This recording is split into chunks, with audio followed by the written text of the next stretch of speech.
Hi, gozaimasu.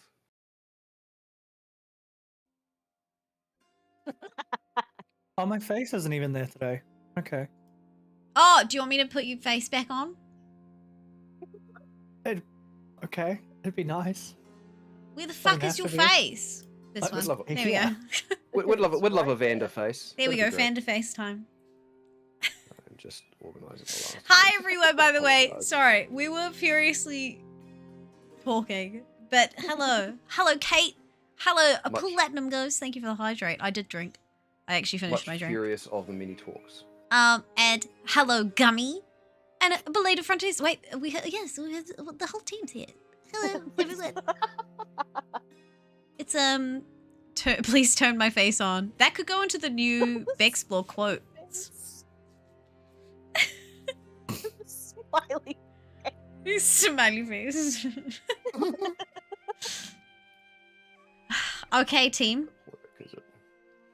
Well, it sounds like we have some things that we might inquire about now. Perhaps. Perhaps. Indeed.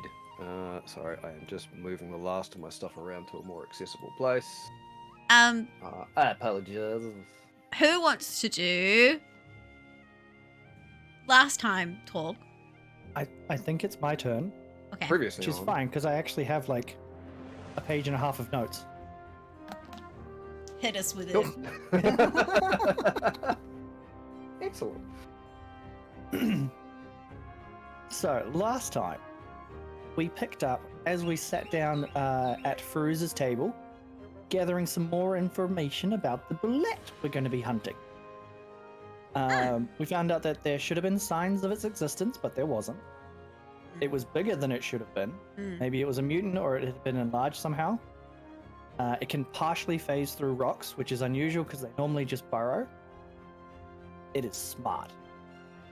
Well smarter than it should have been because it attacked the weakest deliberately. It glows blue.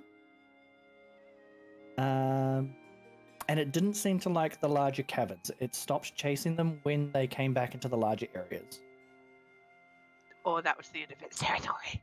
Yes. Of where it was told to guard. Yes, so we don't So- quite know, but we got some information. We did. We got some Bullete information. Mm-hmm. Decent amount of Bleh. bullet information. I believe it was Sekhet rolled an insight and saw that Murat is angry about something other than the situation. Okay. He does Hetty. definitely have a temper. It was Hetty? Yep. Hetty. I don't remember who was out. Second, staying covert. Yes, okay. because Stealthy Innistra knows barbarian. Sekhet. Excellent.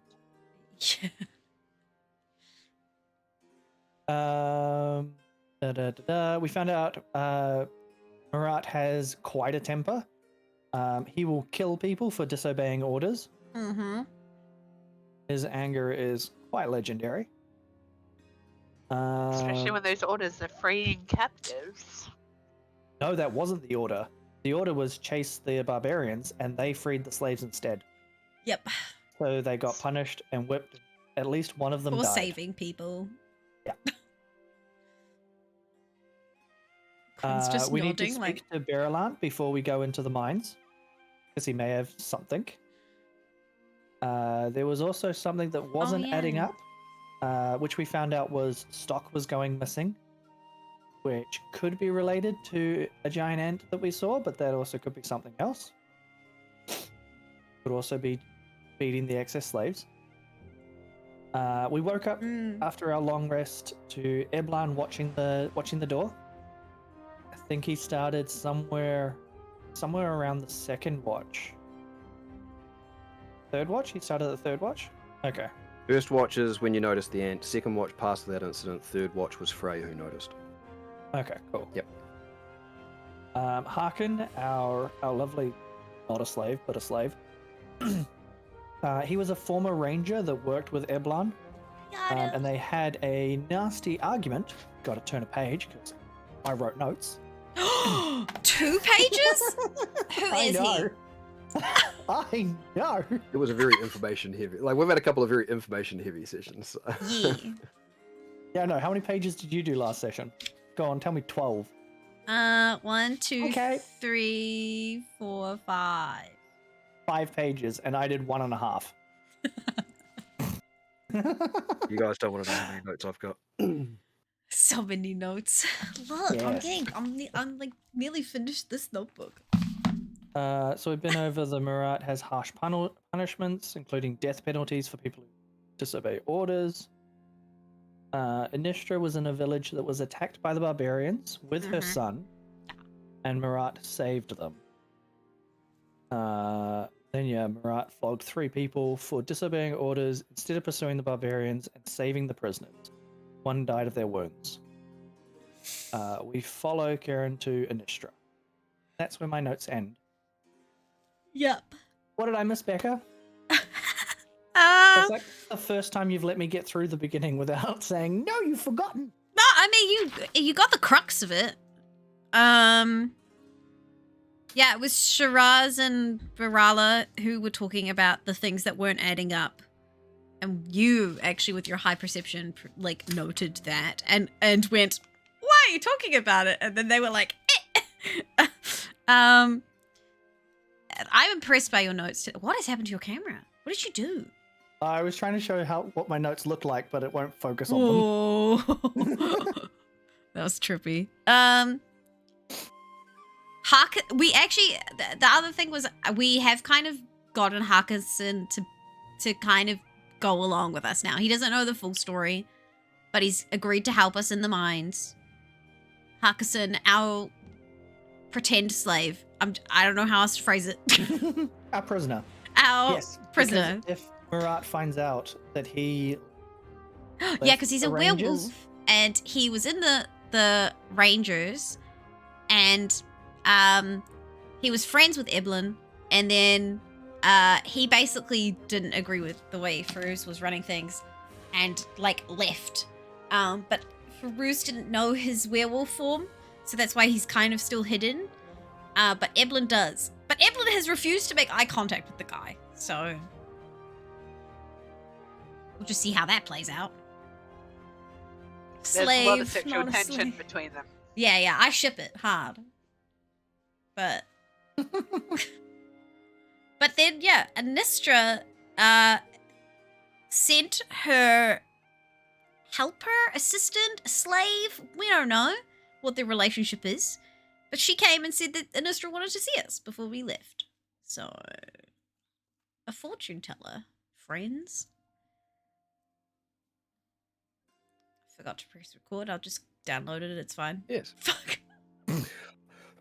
I have thrown up in the Discord whether you want it or not. You don't need to open it up, but that is the Ruavant outside map that we had like a couple sessions ago. Oh, fuck. Which is where you guys are at the moment. You are technically outside. So it's I thought there. you if you want. literally meant you vomited.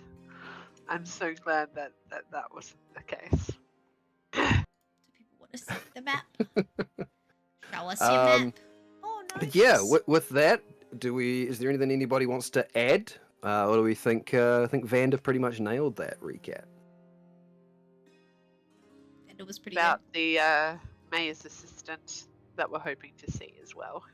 Yeah. So yeah, Eblan was there. He was taking you to see Berilar, who was the quartermaster, where you were also likely to be meeting Grit, who was going to be the stone mage taking you down into the mine to the area that all of this happened. And you were told that Jor, the former mayor's assistant, the hobgoblin woman, was likely to be in that same area as similar office space, I guess you could call it, to the quartermaster. So the 3 of them are likely in the same place, but on the way to that, you kind of got a little, I don't want to say hijacked, but, convinced to go somewhere else.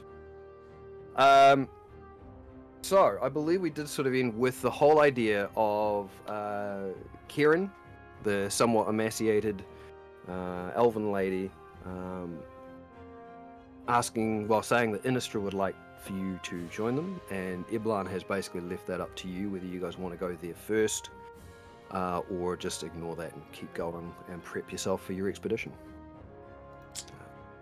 So, Casual Chaos Club. What do you want to do? Cry. Valid option. Cry. Valid options. Mm-hmm. I want to adjust this. There we go. I fixed Ladies who it. say. Elf ladies who say. Yes, Kate. Elf. I wrote next time meeting with Innistra. I believed that we were following Kieran to go do the Innistra I conversation. believe that was the idea. Before I'm we just went and talked to Jean. re-offering it to you in case you guys, for some reason in the last week, have changed your minds. Oh, you know what? I cast Fireball. Let's just kill them. Okay, let's do it. Okay. Oh, wait, hang Let's on. start some shit. Okay, open up that. Shut You've got up. that map open. I've got it Zoom that open. out. Yeah, Let's yeah, take yeah. a look at just the people that are present in the area. Okay, and we'll see if cool. that's a good Let's idea or let's not. see if this is a valid thing to do. Yep. So we've got That's all a of good idea. those enemies to fight, plus Innistra and a tent. Looks doable, team. Oh, who's this over here? Hello. Oh, Is that Murat? made with Baldur's Gate. Oh, is this Murat? Yes, that's Murat. I hate him. That's fine. We can kill Innistra before he gets there. Yeah, exactly, exactly. And- Target for a fireball. Yeah, I wonder. Maybe I'll just measure it out. Would Fireball? Oh, I have 120 to. feet. I have to choose what character I am. What is? I'm what so is glad this? that we woke up today and chose violence. I'm literally Fiery so violence. tempted to do this, but I can tell. Normally you start the joke and the joke ends. I love the fact that the jokes continue. It means it's no longer a joke. You're actually I could seriously considering do. it. I could do like I could shoot it and it hit all of these people and burn all of the carts and stuff. Kill Uh-huh. them all. Wake up and chose fireball. But no, I suppose we'll go have a conversation. Oh. That's interesting. and the disappointment was immense. What would? I Have you It's a selected the little- wrong little character? meta- It's a little metagamey, but who's Monstrosity? It's Harkison. It's just a picture for him. It's a stand-in picture for him. Oh. Yeah. Why is there a monstrosity? Oh, this I man sort of has a lamp. was setting up the map, and then I realized, shit, I don't have a picture for him. It's kind of like, we're actually literally fucking live. I'm not going to do this now. I've got a picture of a wolf. That'll do. That's okay. We So got that him. picture of the wolf is What? the stand-in Did for I Harkison. discover something I wasn't supposed to? Ah. Unless. Okay. So. I also don't have one for to the Kieran up there, fire that's fine. woman. You sort of deviate We're from your all like, course, let's go. crossing from one of the rock arms surrounding Ruavant you were heading towards the other side. You head more closer towards the entrance of the mining pit, where you had noticed the day previous the red tent that some of you had seen during the Kazdrop festival, the fortune-telling tent for Madame Innistra. So as Kieran sort of approaches the tent, without any sort of fanfare or notification, she just straight up just flicks the curtain aside and walks straight on in. Doesn't say a word to you, just goes. Iblan, who is sort of walking with you, decides he actually takes up a position beside the tent and just sort of folds his arms. And just he's not going in. He's not interested in this. He is here to escort you from one place to the next, and that's what he's interested in doing. Is he escorting us or watching us? Or is he Yes. watching Harkins? Yes, maybe. Who knows? Insight check! I mean, he's definitely watching you currently. Love that. But if you want to make an insight check to see if there's any ulterior motives for a man that is, 10! 10? Right now, he just seems more slightly annoyed at the fact that he has a job to go and do. And he, for And we're whatever reason, delaying has him. volunteered himself to babysit you to get from... Because you guys didn't know where to go. So he's acting as your guide. And now there's been a deviation to that, which means whatever duties he's got to do he is now having to be delayed for it.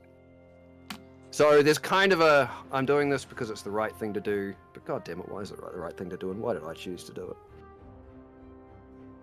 it? Okay. So, for the rest of you, care to enter the tent? Okay. Are you going to drag Harkison along with you? I was literally just Or are you thinking going that. to leave him out here with him? Part of me was tempted to have Nofrit, like, to pull Frey aside and be like, Frey. Frey, Maybe we Frey's should gonna, wait hug out here with Harkison. Yeah, Frey's gonna hug on Harkison, get his attention. Be like, hey, Hey, do you want to go in there? I don't care. And he sort of looks over at Eblon. It's kind of like, yeah, okay, I'll go in there. Okay. Yeah. I'm not getting my fortune told, though. Ah, fortunes. They don't really... I guess they don't even... They're not real. They don't exist, right? That's a very philosophical question. If you are rich, you have a fortune. Does that exist? Fair point. Alright, let's go. Alright, cool. Have we been using his real name this whole time? Whose? Harkison's. Yep. Cool. He gave you the name Harkison, and you've Are you sure bumped it's not back. Apple? You've Apple. bumped back and forth between Harkison and Hack. Apple? No, he doesn't sound anything like Apple.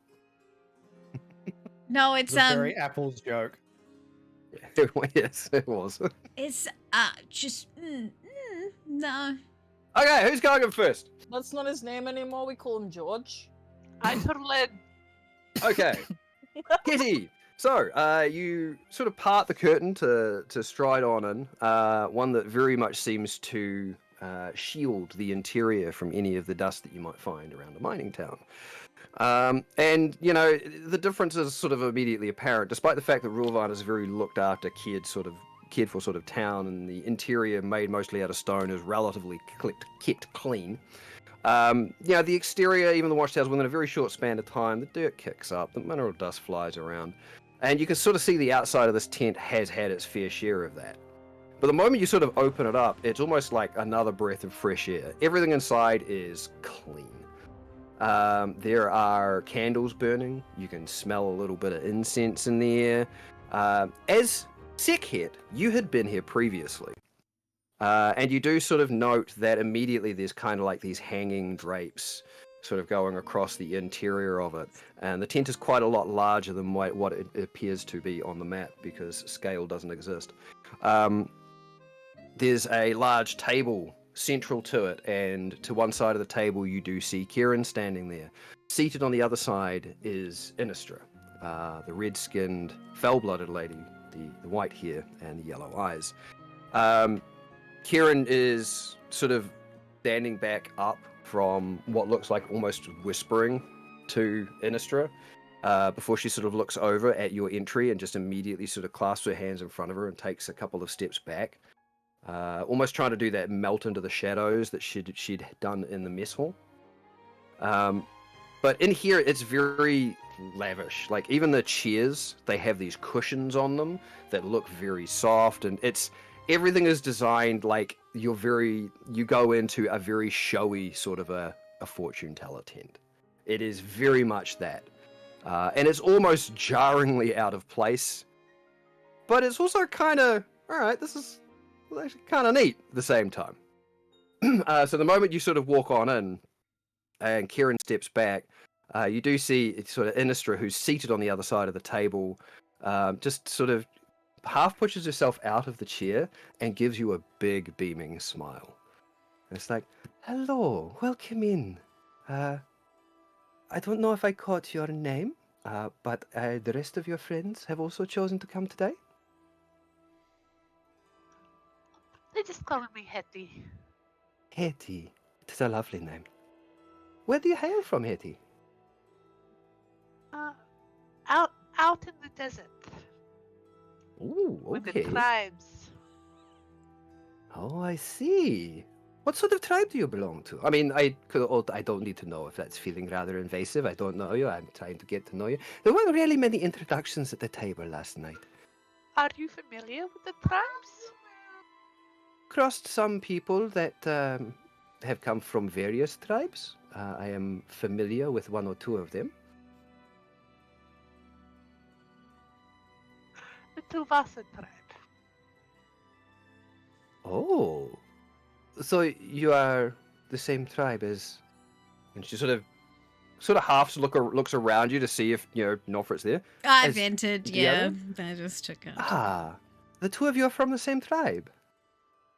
It makes sense, to hang out together from the same tribe. Explore does. new lands. Of course, of course. Vander, Frey, you guys wandering on into? Yeah, Vanna will come in. Okay, cool. And she sort of look over. Her eyes sort of after that initial sort of dialogue pass over you, Nofret. The eyes do flick down to Frey Elise, and the smile does get a little bit sort of, more. Hey, look, I actually do remember you too, but she hasn't acknowledged that. Before she looks at Vader, she's like, "Sorry, I'm sorry." Suddenly, I need to clear my throat. And then she dies. She chokes to death and dies. Yeah. I can make that happen. Fucking believe it too. Before she looks at Vanda and Harkison, and it's kind of like, and our two animal kin. Again, I don't believe I was introduced. I am Innistra, as you may have found. May I have the pleasure of your names? I am Vanda. Lovely to meet you, Vanda. And from whence do you hail? I don't really have a place I hail from. A wanderer? A wanderer. The road is my Ah. home. A true adventurer, I see. Yes. Very nice. It just looks over at Harkison. It's like, and you? It's like, Harkison. Like, Harkison? And from, Summer Rose. Yeah. Oh, a native. Okay, very nice. Well, it is nice to meet all of you. Obviously, I've sort of, called you here. Wouldn't mind having a little bit of dialogue. I would have liked to try it last night, but many people sitting in the same room, all wanting to talk all at once, is a bit clamorous and a bit hard to really talk about anything frivolous without, people wanting to move on to more important things. Not that I'm saying this won't be important. But would you like some seats? Would you like a cup of morning tea? We can arrange that for you. Tea would be nice. Yeah, nice tea would be nice. Good. And she sort of looks over at Kieran and is like, would you mind? And Kieran immediately sort of moves over to a side table and begins preparing a pot of tea. I go near, and I'm just gonna lean on a tent post and just check she's not putting any shit in the tea. Roll a dexterity check. I don't want to knock the tent over. But Uh-oh. we're gonna do it. It's fine. I'm glad you realized exactly what it was Oh, I was making you yes. do a check for. Knock the tent over. I've lived in. It's 12. So you have lived in tents. Knock the tent And there is over that brief to sort it. of moment where you sort of start leaning on it and there's this small little shake and the tent you go, oh, yeah, no, that's not a good idea. I'm just going to... It's like that chair leg, like... So just kind of pretend to lean on the pole without actually putting any weight on it. Yeah.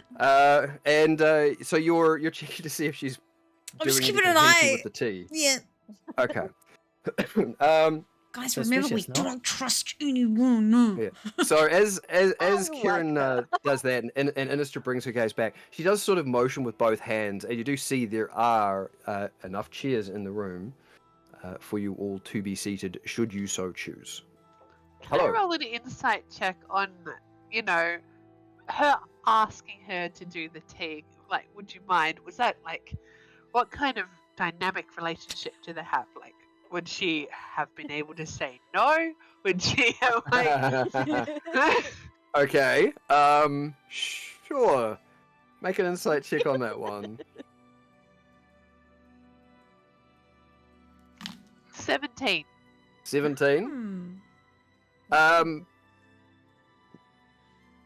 thing with Innistra is nothing about any of that seemed like she was speaking to like an inferior or as you may be trying to hint at, a slave.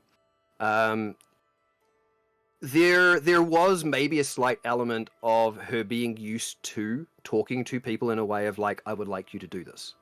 And people going, oh, okay, yeah. And they just go and do it. The more interesting thing to note with a 17 is the fact that there is just this this tiny little slight hesitation from Kieran, and it's not a I don't want to do it. It's more like a okay, sort of almost like a resignation about, much like last time you were checking. She just didn't seem like she was happy with her situation in life at the moment. Like she just seemed like she was a little bit more on the depressed side almost. And this is just another thing that she's having to do, and she's not necessarily happy about it. But you don't get the impression that she's being forced to. You do get the impression that she may not be particularly happy in what she's doing at the moment, but she's not necessarily doing it like having her will stripped away or anything like that. She is still making the choice to do this. If that makes sense. Yes. Yep. So yes, in that time, the rest of you taking seats, other than obviously Nofrit leaning against the temple. Yes, and then we'll sit down. Okay. And the chair is the cushion on the chair is very, very soft. In fact, it's given the amount of time you've been traveling since leaving Cascorn, and some of the places there, you've been on wagons, you've been in taverns, you've been on the road, and even the stone benches here in Ruvan. This is the first time you've actually sat on something soft for a while. And it's playing for, oh my god, gum. And Well, it's we got almost, to give the people what they want. yep, it's kind of refreshing.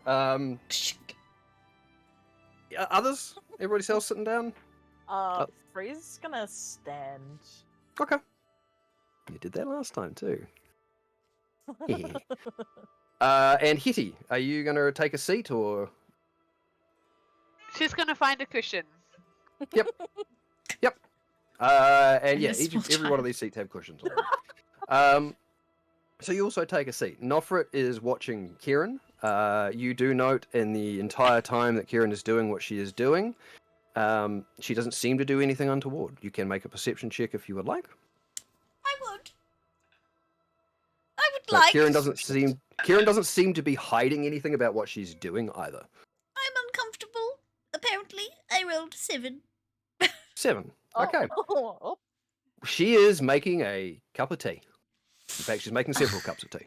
Just making. And it smells quite nice. Yeah, there is obviously something that's been added into it, some sort of almost sort of a sweet herb, but you don't really see her do anything suspicious about it.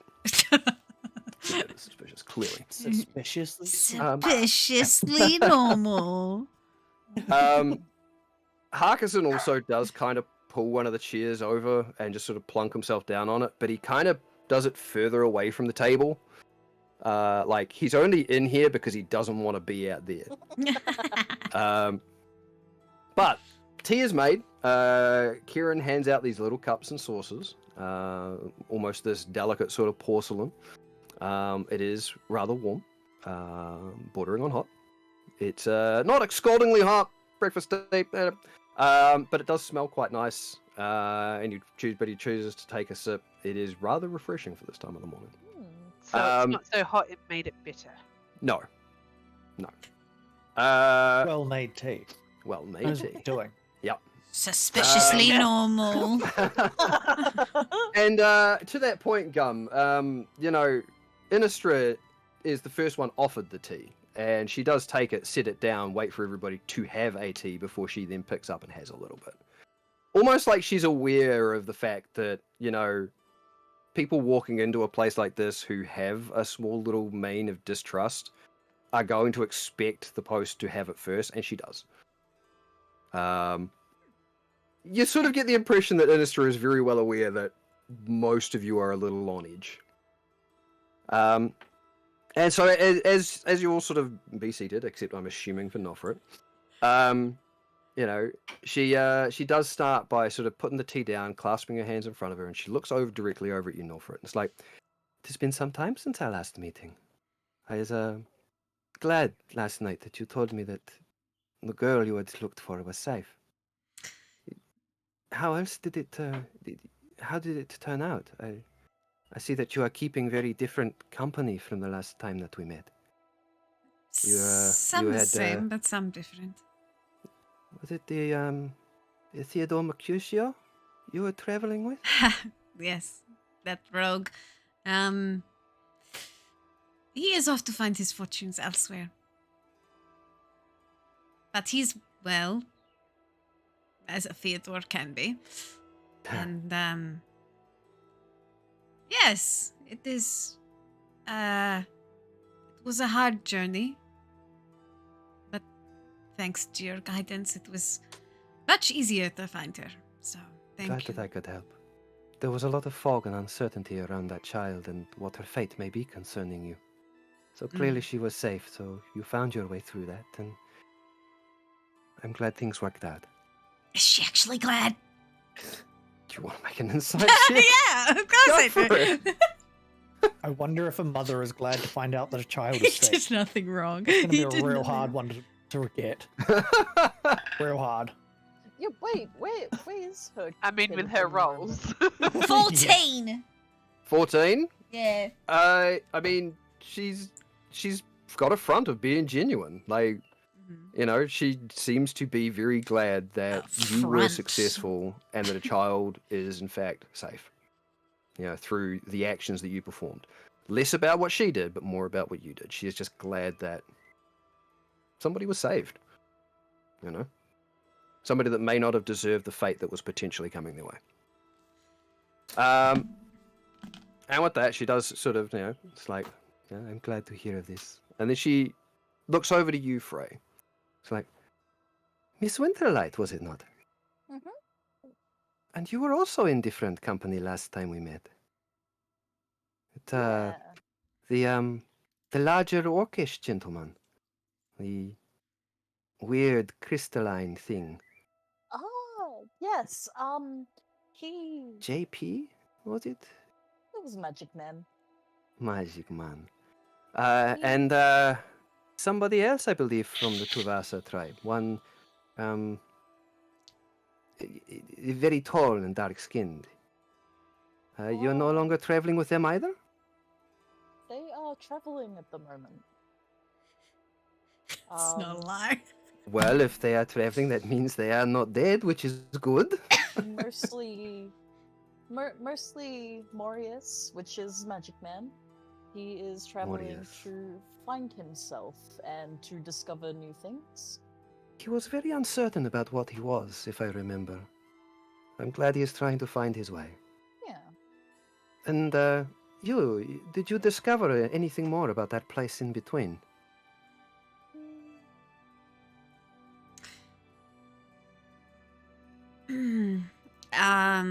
Yeah. It was. Oh. It was something. You... Okay. So I'm assuming that you all came together before any of this then? When you met us at the Kastrop Festival, we were in smaller groups. I But in see. fact, we That had makes already more met. sense. Mm. I understand.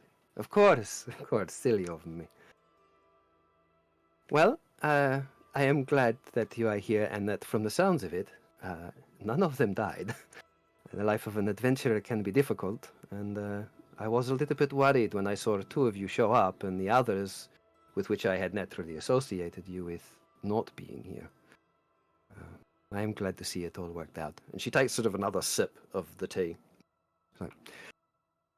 So, now that we've had a little bit of a catch-up, on to the other reason I wanted to ask you here. You are doing a favor for us here in Ruavant.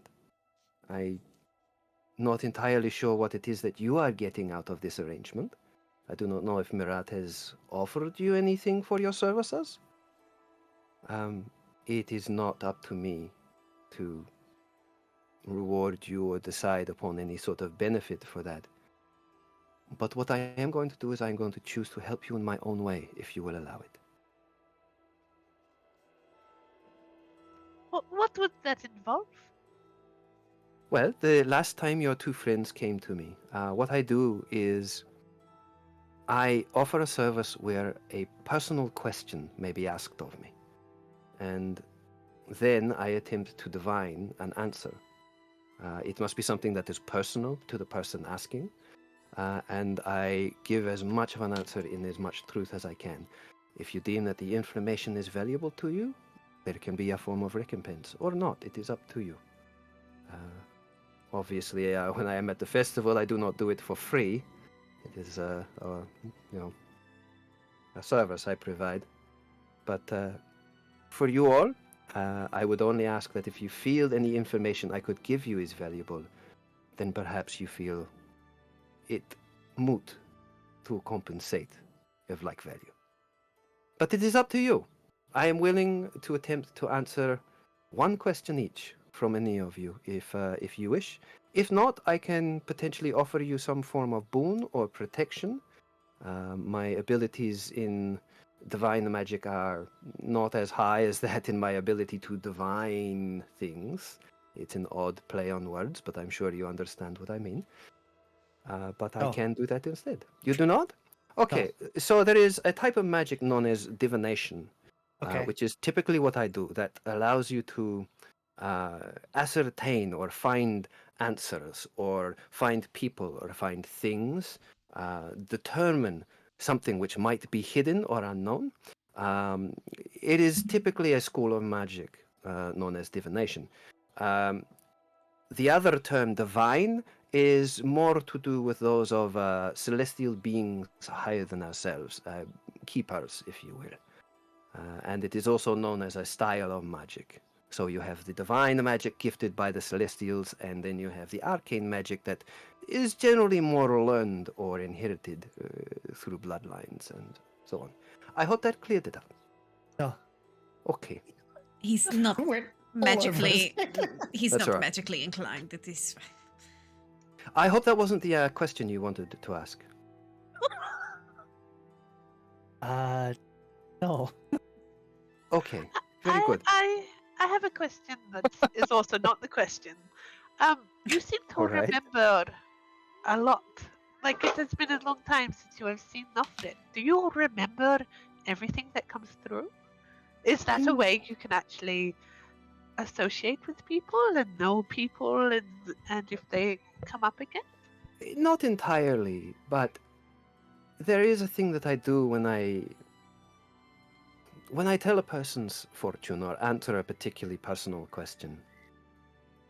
There is a this is going to sound rather invasive, and it is not the way that I mean it, but there is a form of a connection that I have with that person that I have divined for.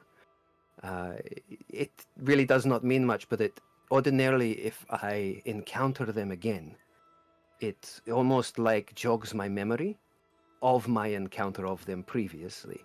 It's almost a reverse divination. I could, 2 or 3 days ago, I would not have probably even remembered the name Nofret Capri or Miss Winterlight.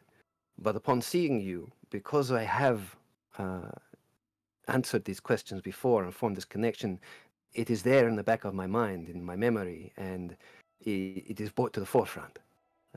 And I remember it mostly fairly clearly.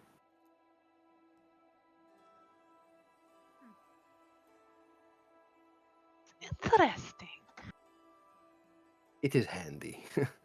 When you deal with people as much as I do, and I travel to Cascon every year for the festival, you get to know a lot of people who come back for, they ask the same question year after year, and it's like, well, I did talk to you about it last time, and I gave you the answer then. I can give you the same answer now, but it's not really going to help you anymore. But okay. Must be a tiring part of the job. It's just a part of the job. Does Furus travel with you when you go to the festival? Not every year. This past year he did, yes. Usually his role here as captain of the guard keeps him busy, so he tends to try and send at least one of the guards with me so that I am safe on the road, of course. And he keeps making excuses that he would like to come with, but this last year he actually did.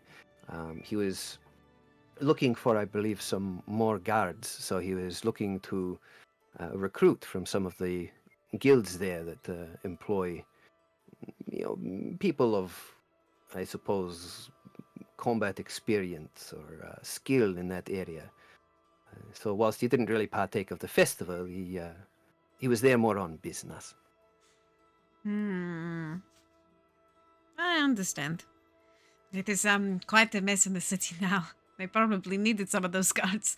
I've heard rumors coming back from there, yes. It seems as though a few places are experiencing a little bit of chaos, if you will. There is tension in hidden places. Yes.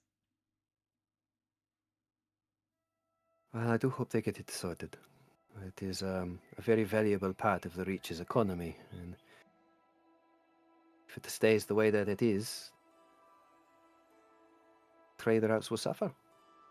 But this is not my concern.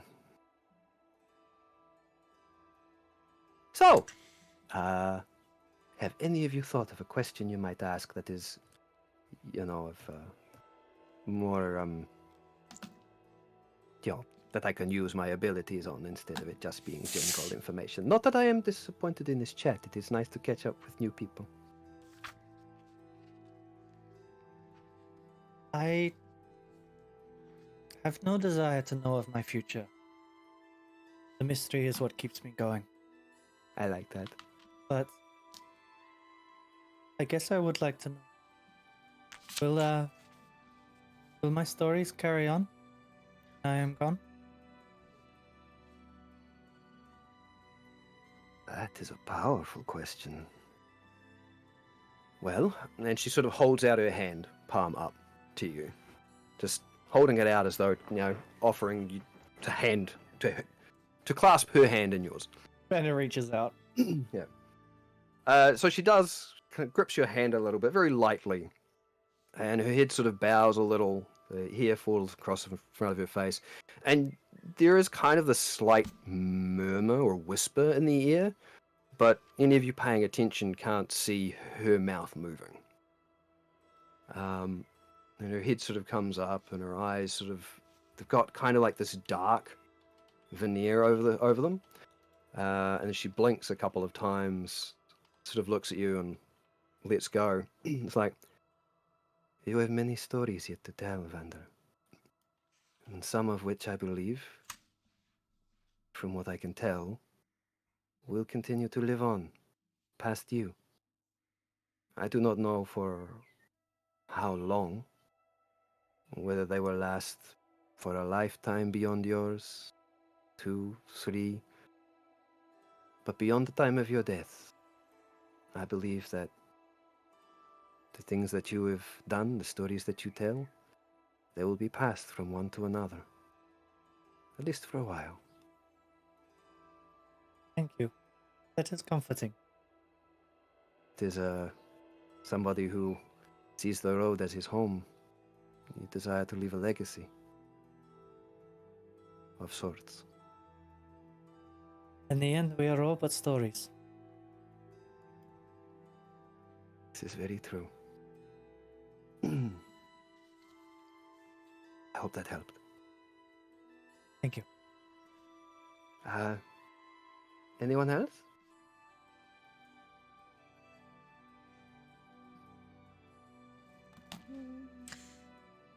Miss Winterlight. So, with these questions, can be practically anything, correct? As long as it is personal to you. Something that involves you. Something you might do. It cannot pertain to someone else that is not associated with you or somebody else's fate. It needs to be tied to you and the things that you are going to do.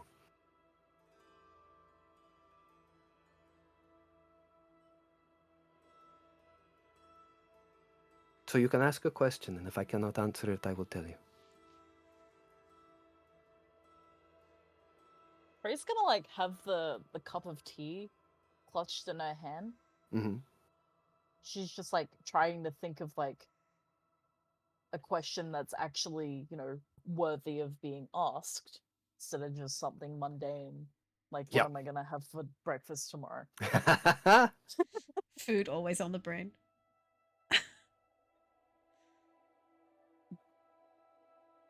Alright, so while you are thinking about that, does anybody else want to ask a question? Hetty, are you not going to question what you might find in Lyra if you ever go there? Is that the name of the place? That's the name of the place, right?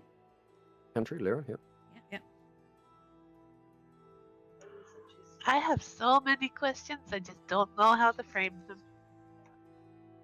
Have you ever been like that, Innistra? You're just so many things.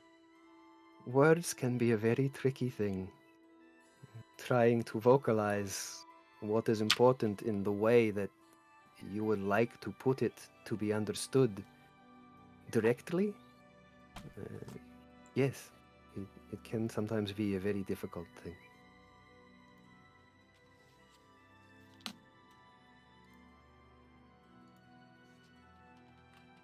Well, what of you, my friend? Ah, you've got some? Cool. It may seem silly and trivial. If it's personal, is it ever really trivial? Where or what would I have to do to find out about my birth parents and birth family? You don't know your birth parents? I'm sorry to hear that, my child. And she leans over with both hands palm up in front of her. Hetty, there's a hesitation because she knows that this does a link, but she's just too curious. Yep. And once again, the moment the hands sort of touch, she grips it lightly. The head goes down a little bit. You hear the whispering in the air. Not quite words, but just the sound permeating the tent. The eyes come up. They've still got that dark veneer. Takes a couple of short breaths. Blinks a couple of times, and the eyes clear. Like, to find your parents or to find more? What was it? Sorry, was it to find your parents or find out more about them? Sorry. Birth family in general, and find out more about them. Okay. Yeah, so the eyes clear and sort of... You said you are from Terragonia, hmm? That is where my earliest memories are. There is a place there. A community that embraces those who are usually rejected by society. The Serenai tribe. I believe there are many, and she sort of does look almost not hard, but she sort of looks directly at you. It's like a place of changelings. And it seems as though there are people there who may have known your parents and may possibly know of you.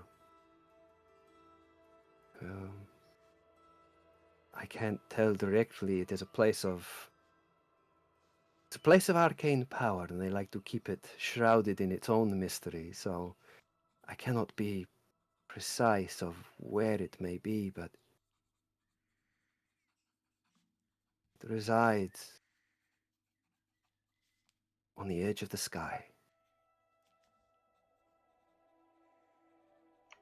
The edge of the sky.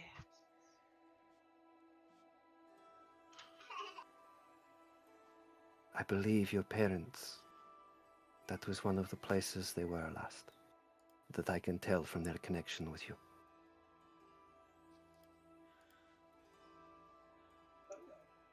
Thank you. I wish I could tell you more.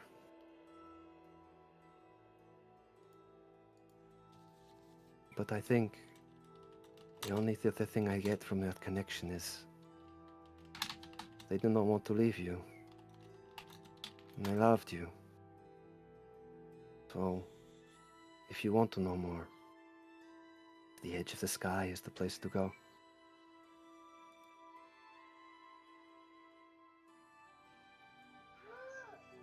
That is more helpful than you probably know. Thank you. I hope so. And you actually almost see that as she sort of leans back a little bit, there is almost a tear in the corner of her eye. Like, shit like that means something to her. Insight check. Go for it. Yeah, Absolutely go for it. It is a horrible thing to be, or find out that you've been misplaced. A pain 9. a pain that I know all too well. I am very familiar with this feeling. Wait, what? I missed a beat because was If I can help you reconnect in any way. And she just puts her own hand over her own heart. A 9? Yeah, I mean, she seems to be pretty sincere. That tear coming out of her eye, like, it was relatively impromptu. So...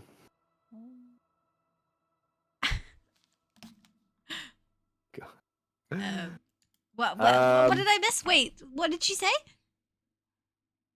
That made Vander roll an insight check because Quinta came in the room. I missed it. She gave Hetty information about where to go to get a connection to her parents. Yeah, I heard that part. She seemed very moved by it. We don't know if she's being about it. Yeah, she had a tear in the corner of her eye as she was talking to Hetty about it, and he wanted to check and see if that was real or not. She is a mom, so it's understandable. And she did say about she knows the pain of being liar. Too well. Yeah.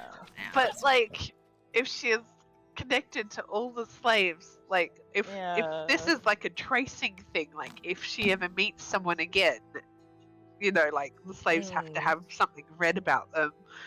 Therefore, she's got a connection. Like, she would very much know about that feeling of being misplaced because they're all misplaced. Possible. Because they've been taken. Suspicion. Yeah. So she does pull up like a little bit of a cloth and clean her eye and just sort of takes a wee moment. Are there any tears in Hetty's eyes? Yeah, she will unexpectedly hit hard by the answer. She will offer a cloth to Hetty to clear her own eyes then too. Aww. Hetty uses her colourful like little rags that she's like sewn together and is wearing and from falling embers. Yeah. Okay. After she composes herself, she takes another sip of her tea before sort of looking at the I'm assuming still musing Freyalise.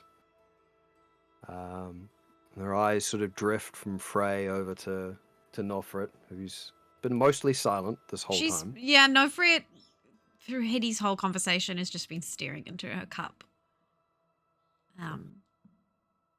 And seeing that you're sort of almost preoccupied, she's kind of feeling like this little moment of, okay, nobody's speaking up. So she just sort of, her eyes drift further over to the werewolf sitting on the cushion in the corner. Like, and what of you, my friend? It's like, yeah, I'm good, thanks. I have no personal questions I'd like answered. It's like, nothing at all? There's nothing you can think of. It's like, nope, I'm good. I'm good.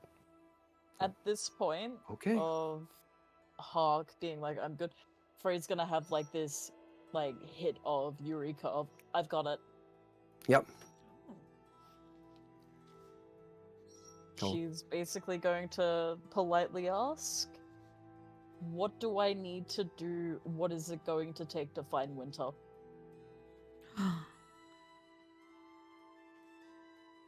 And she sort of, okay, and sort of holds out a hand without really saying anything for you to grasp.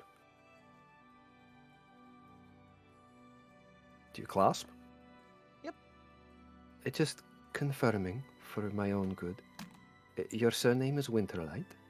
Mm-hmm. I believe we discerned you were an adherent to the Keeper of Winter? Yep. And you're looking for a person called Winter?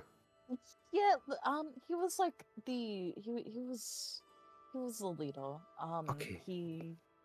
Yeah. Alright, I mean, you should meet Glaive. that's an odd name. Okay, Winter and Glaive. Oh, I feel sorry for them and their parents. Who am I to speak? And so, is there anything else you can tell me about this Winter? She's gonna go on a rant about what Winter looks like, what he does, His how favorite he's snack in the scolded, morning. favorite snack in the Oh. morning, how much he scolded her for always Okay. drifting off. And you sort of give her all of this information, and she sort of has this smile on her face. It's like, I was meaning more in terms of, a description of what they were looking like and things like that. But this is good. This is good. The more information, the better. A while, Kaiser. But yeah, if you grasp her hand and she sort of closes her eyes, same effect, whisper in the ear, hair over the face, the eyes up. And it takes a while, and there is a couple of moments, Frey, where you can actually feel Innistra's grip tighten on your own hand. Even through your gauntlets, you can sort of feel that there is kind of this. She's searching. She is trying to find something. And the rest of you also note that this takes longer than any of the other stuff thus far. And eventually she sort of lets out kind of like this, not an explosive sigh, but it's almost like this heavy sort of, like she was holding on to this weight of this tension, trying to fight something, and then just lets it out. Before sort of, the eyes open properly, and the veneer disappears, and she looks directly. It's like, I think to find this Winter, I cannot tell you what you need to do. Not exactly. But I think you should stay the course. The things that you are doing right now will lead you to the answers you are after. Oh, shit. Winter's a slaver. No! Winter is a slave. I couldn't see much. But this white centaur, surrounded by iron and bars. He was not looking good, but strong. Weak and strong at the same time. But your path, keep doing what you are doing, Frey. And I think that you will get closer and closer to a truth that I cannot ascertain. But I think he is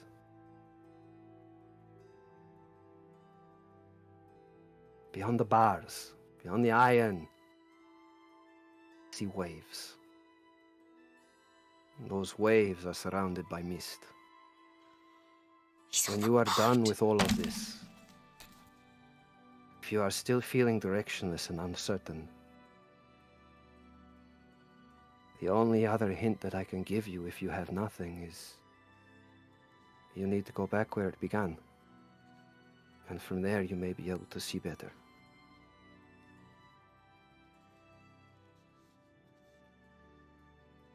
He is strong, Frey. And he is not alone. Keep searching. Never give up hope, huh? Thank you for that. It's a lot to go on, and it's helpful that he's not,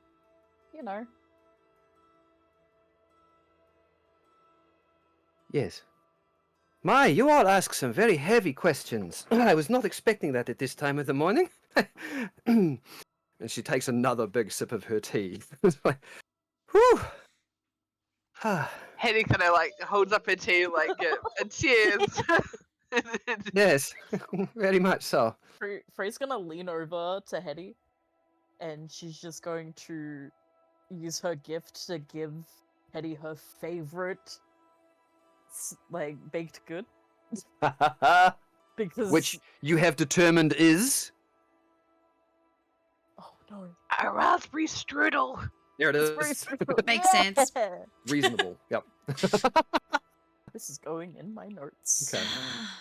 So, as Innistra almost finishes out her tea after that last one, you can see there is almost kind of this for this early in the morning, there is almost a weariness to her.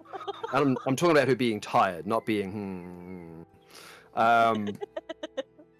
there's almost this tiny wee shake as she sort of settles the cup down on the saucer and lets out a wee bit of a breath before she does look back to you, Nofrit. I'm assuming still absorbed in your tea. It's like, what of you, Nofrit? Is there anything you would like to ask? Or a boon I could give you? I understand if you do not. No. You I have all understand seemed more hesitant. I understand the strength of your ability, but I think I need to mull over my question a little. Perhaps I will receive it after we do the job, yeah? Perhaps. Are you Well then. leaving? No. And she sort of looks at Kieran and sort of, hey, Kieran, if you wouldn't mind, please. And she sort of points to the exit, and Kieran sort of, and then just sort of does her weird sort of bow-legged walk out the curtain. And you sort of see Innistra watch, and as soon as Kieran's gone, she's kind of like, oh, and just flicks her fingers, and you sort of see two of the wee dresses on either side of the opening just immediately start walking on their tiny little stubby legs and almost blockade the curtain flap. And then the curtain flap on its roll actually comes down and almost becomes a bar over the top of it. And she sort of clasps her hands in front of her and sort of looks at you and it's like, and now that she's gone, perhaps we can talk a little more frankly. Uh-oh. How frank are we talking, Innistra? Are there any questions you really want to ask?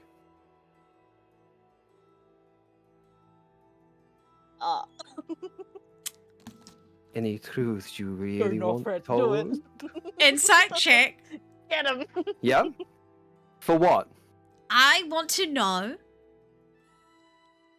is she trying to get something out of us, or is this her genuinely trying to help? Well, she already Is told this information hunting? Yep. Or is this... Well, I mean, she already told you that she was expecting an exchange for the information she gave you, and she so far has received nothing from any of you. But, yeah, you can make an insight check on that if you'd like. Oh, it's a natural one! Fuck it, you know what? You have no idea. I have a DM inspiration. You do. We have You DM all do. inspirations. I'm Yep. using mine. All right, go for it. Make a reroll. Different dice. I should have used a different dice! This is gonna be a really good 9. time. I was gonna say, this is a really good time to ask. Can I use guidance? To help? Insight's a tricky one because you don't really know that the person you're giving guidance to is trying to ascertain something else about someone. Insight's just one of those weird ones that, yeah, sure, it works in BG3. I don't like the idea of using guidance on an insight check because it's like, Sorry, how do you know? Stab the microphone. Like, how do you know that somebody is trying to perceive something about what's going on in that moment? It's a little tricky to say yes to that. So no guidance, sorry. A 9? Yeah. Her attitude has definitely changed. She definitely seems to be now like, she knows some stuff. She obviously has some information about you guys. Mm.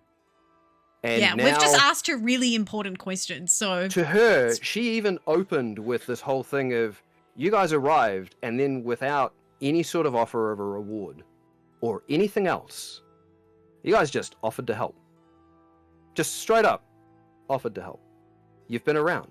You've been asking questions. You've been trying to get to the bottom of this. And sure, you may have been asked to do so, but she has not seen a single bit of drive or motivation as to why you guys are doing this. So there is very much a question in her head of what's going on. You know, she's been giving information. Now she's actually like, let's actually talk. I don't know who Namtar is, Gum. I'm sorry. I'm sure that means something. I don't know who that is. Guys, I'm gonna fuck it up. I'm so sorry. I'm gonna... Nofrit, like, looks around the tent,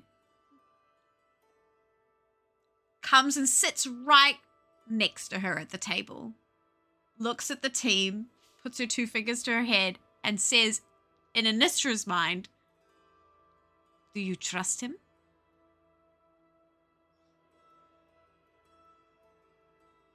Looks directly at you, and the weird audacity that you have to come right sit next to her on her side of the table. I'm getting, Looks I'm like, directly- I'm like Oh, looking, I'm looking at okay. her face. She looks directly into your eyes, and then without even leaning forward, she sort of taps the side of her teacup a couple of times with a small little smile and just says, "No."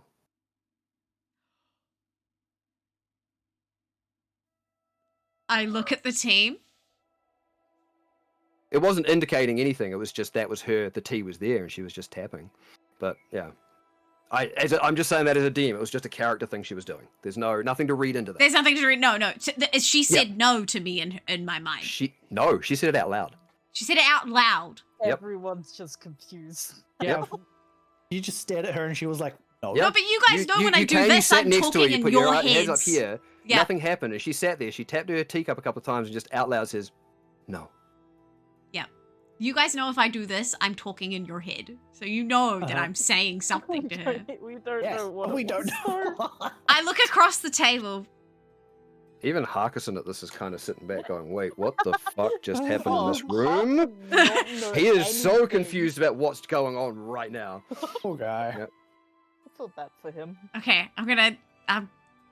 Do it. What was his business it. in town In Cascon. when you were in The Casablanca? king was gonna visit. Oh, That was You the said whole he thing. was finding guards. Hmm. What was he actually doing? That was his. We're talking. Honesty. Both sides. I mean, do you want me to put a zone of truth down? Actually, what I will do is I will remind lovely Miss Capri here that the last time you asked me a question, there was no exchange for the information I gave you. No, I understand.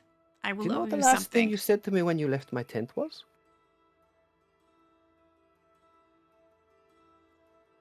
Remind me. I owe you one. Oh no, no, Fred. So I'm asking you right now, if I'm going to be completely honest with you, and I like to be completely honest in this tent as much as possible, I ask that you be completely honest with me. And if you do, that favor, I will wipe it clean. Are you looking at just her or all of us? Like, She's looking straight at Nofrit for this.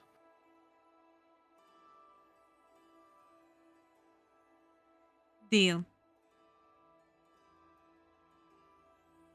Going to town to recruit people for the guards was his cover story. And yes, he did do that. It was just a smaller part of what he was doing. I am guessing none of you are familiar with the story of the Lyrian legacy. Which none of you would be. Oh. What I'll do, in fact, is if somebody would like, I'll get you. In fact, any of you, all of you, can make a history check if you would like at the comment about the Lorisian legacy. Natural 20. Whoa! Fuck! Hell Vanda yeah! is Look at travel. Boy coming through. Yeah. I'm switching dice. I got 18. 18. Nice. Now What is mine. what is your history? What does it give you total as well? 20. Oh, okay, cool. So just yep, nice. Natural 20 for a 20. Yeah. Gotcha. We got an 18. Anybody else? I got a dirty 20. Dirty 20. Yikes. 9. 9. Okay. Nofrit, in this wee moment of having your memory jogged of that Owing a first favor. meeting, yeah, the words Lorisian legacy just kind of wash over you, and you have no idea. With an 18, Kitty, you know you've heard stories told about the Lorisian legacy, and I'm just going to tell the whole thing instead of little bits. But especially with a 20, because that was the DC for the knowing this entire thing. Let's go, Vanda. There was a time many generations ago in Torloon where they had a royal family. It's now run by a council from the Red City. Now, the royal family was known as Lettuce. For a long time, what they had in Lyris is they actually had, the Lyris family had a token of power and authority given to them by the keepers after the Scourge War. And it was passed down through the family and eventually embedded into the head of their throne in Varish. At some point, several generations ago, perhaps a few more than that, in a heist gone wrong, people broke into the palace to steal this gem. And unfortunately, for reasons that are not known, virtually the entire royal family was wiped out. The gem went missing, and Torloon was left without a royal family, which is why it's now run by a council, and it is a nation that is torn by civil war for all of the people, perceived nobles, vying for control. However, rumours have always circulated about the fact that out there somewhere there is a royal heir that survived. That might have been, away from the city, or smuggled out in the night. It changes depending on who tells the story. But rumours persist that for several generations now, there has been an heir to that throne out there in Syleria. And they can be noted by the fact that in the time sitting on the throne, the bloodline of the Lyris family inherited a portion of the power of that stone. And their eyes glow with a soft golden light. And it cannot be disguised through any means. There are other markers, but that is the prominent one that is told of in the Lorisian legacy. And that's pretty much it. Is there is an heir out there somewhere. So with Innistra saying, if you've known about the Lorisian legacy, her immediate follow-up to that is, well, Marat believes that several months ago, the golden heir of Lyris arrived here. She shambled into town alone, out of the wilds, beaten up, hurt, injured, dirty, but she survived. She stayed here for a while. No one really knew at the time, really took much notice, but she pitched in, she helped, she never went into the mines. Our lovely stone mage Grit took a nice shine to her. Helped her out, gave her lodgings, looked after her. But as far as the rest of Ruavant is concerned, a week before the Kazdrop festival, she decided mysteriously to leave again. While it's true that she did leave, she did not leave a week beforehand. Marat, whilst hand-waving Grit's theories, his stories, understood that if this was in fact the heir to Lyris, would fetch a nice price. So he took her to Kazkon to sell in the undermarket. His cover story is there because Murat is a slaver, which I'm pretty sure you, from the looks on your faces, were already aware of. And you support this? I mean, you almost cried with me at being misplaced, not knowing my birth parents, and slaving. That does not mean I support slaving. I'm a person with emotions and feelings. But I entered into a bargain with Murat. We are not partners in the sense that most people believe. I aid him in certain ways, and he keeps me safe. When you grow up as despised and hated as I do, safety, security, is far more important than morals sometimes.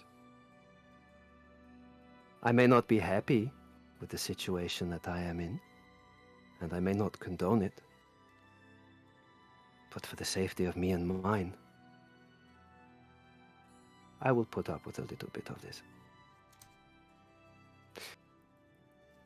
But, and she sort of puts her hands down on the table, again, do not mistake me. Just because I have entered into a bargain with him doesn't mean that I'm not willing to make a deal with all of you.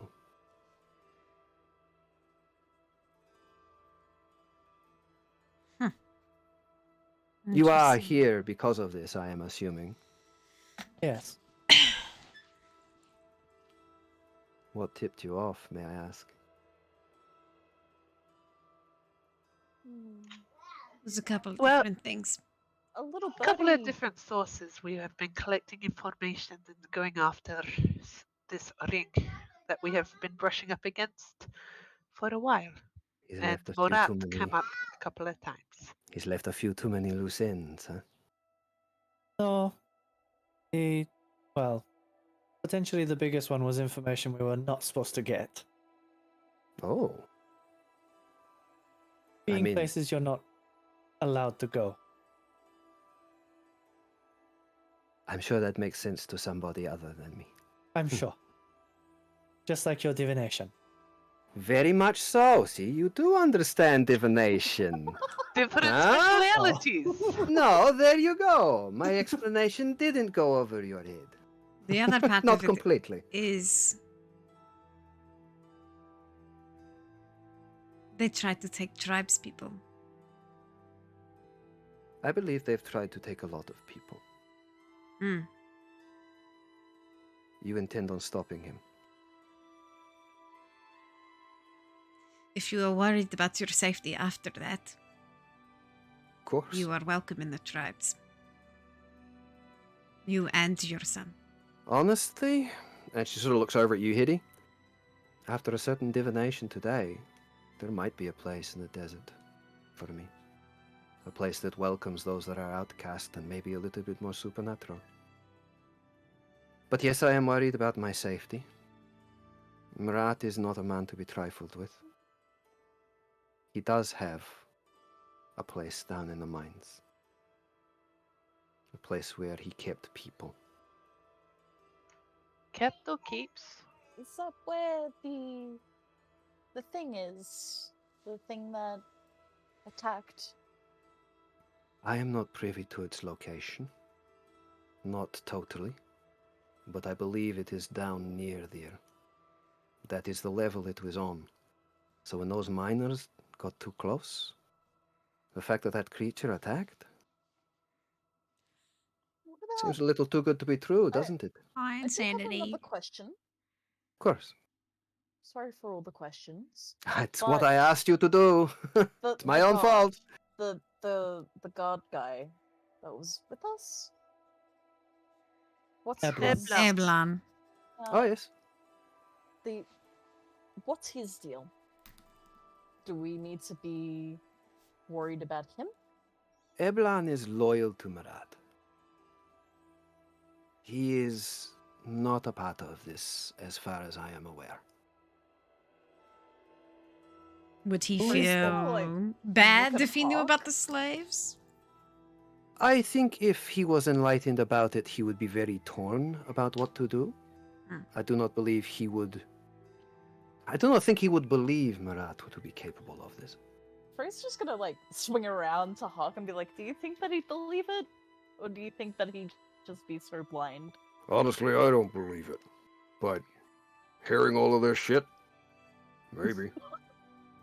We should probably let you in on We should. that. We can Yeah, there's a lot going on here that I don't understand. Suddenly We- I'm a little bit more worried about my safety than I was. Yeah, no, you You're should safe. have No, been. you're safe. Yeah, okay. Yeah, You're thanks. safe. Right. Yeah. We you're all totally say safe it really now. nonchalant. Yeah, you're safe. He sort of gets up and starts pouring himself some more of the tea. Yeah, yeah. We knew there was a slaver here, and we figured if we came here to sell a slave, it would We be an inn. might make, friends. Wait, with- I was a slave? You was- You guys fucking suck. We were No, going to no, break no. you out, just like We're gonna break everything else out. We could have been meaner. We could have been like beating you up and everything, but we decided to, You Like were going to you- be our man on the inside. You Yeah, just it's didn't know very- that. It's a very clever, yeah, exactly. It's a very clever way Sorry. of putting it. I think so. Hey, at least you didn't die, right? Yet. No. We'll get you. I'll buy you drinks when we get out of this, okay? So, what do you intend to do? Stop You're him. going to head down into the mines? How are you going to stop him? He has an entire town of people who are We're not- likely going to fight for him. We're going to be getting evidence. If we Do you can. know what chess piece he is? Chess piece. Has there ever been a misplaced chess piece in your rooms? I know he made some rumblings about chess at some point. I thought he was talking about learning how to play the game. It is a stupid game. I've never had any interest in it myself. Hetty, this is not at the point right now. I think I would play better. I'm just gonna say, I think I would be better. I take my shoe off and open the toe box and put the rook on the table. We I found am this assuming that is a chess piece. from another slaver. And I show the crest on the base of the item. This is Alright. indication of the slaver's ring. Okay. The one we found was called Grin, and he was just a rook. We are stopping Yes, this Feruz is Marat, must be. but I need to know if he is just a bishop or if he is king. I don't know what these terms mean. It's I don't know chess. the game. More people need to play chess. And I put my shoe back nothing on. mentioned about kings or queens or He talked about the game, and I honestly thought he was talking about learning how to play it. Well, And I immediately tuned out because I had no interest in it.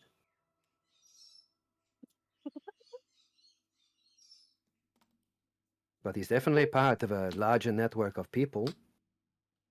Have you ever been around someone named Claben? I am familiar with the Devil Kleban. I've not really met him, but I know of his reputation in Cascon. Okay.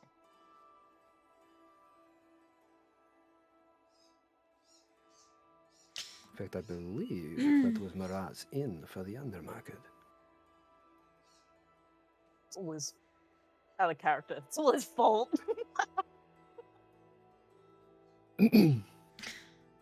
But I could be wrong.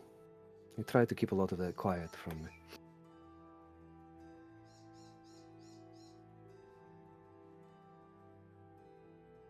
So, you're going to do what? You're going to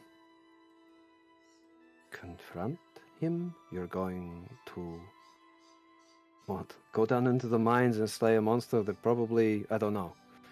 How is that going to prove anything? I think testimonies of any slaves that are left down there will prove a lot We need to evidence. Farus's people. And if we can find the mayor, the actual mayor, then we can turn everyone against him. He wouldn't harm anyone that's here, right? Like if they knew anything. Right. Hmm. Yeah. It depends on who they are. Would he? He has a harm- temper. He has would a he fire harm in Dawn? him. Would he harm what? Would he harm the mayor's, or the old mayor's assistant? It's possible, but only if she gave him a reason to.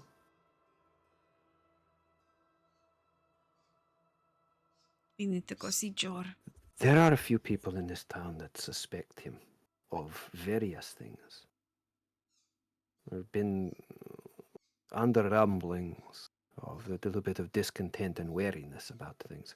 Grit, in particular, started being very vocal about the specific timings of this golden air disappearing.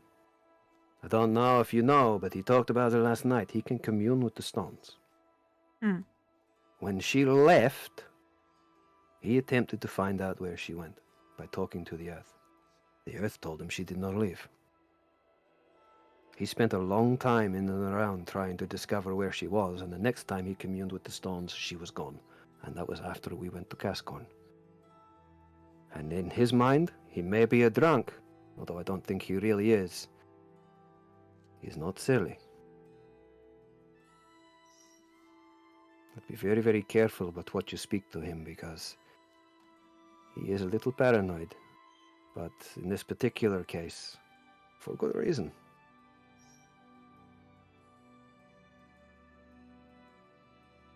I think if we bring evidence back,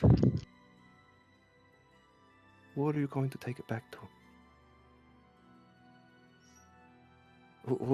Who's going to be able to do something about this? Don't you think the thought has crossed my mind? Who can you trust out there to be able to actually do something about this? We met a hot-headed guard captain, Captain Salt. that Captain Salt. She's, It's a stupid name. people can't help their names. I'm sorry, yes, that's the second time today I've harped on about names. You are a little judgy on names. I know, I need to stop that. And I mean, that was her last name. That's even more you can't help.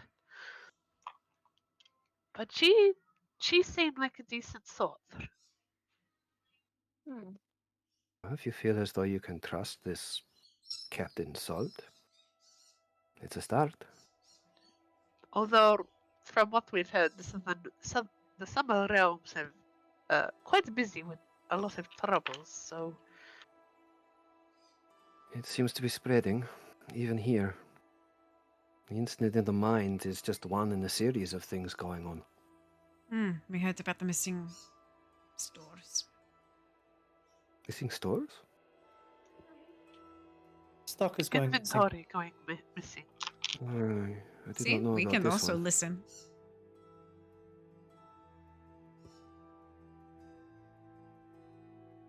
But would make sense if it was being siphoned off or... It would make sense, yes, which is why I'm surprising. Berelar is very meticulous. There's no way that has gone without their Maybe notice. He's losing it.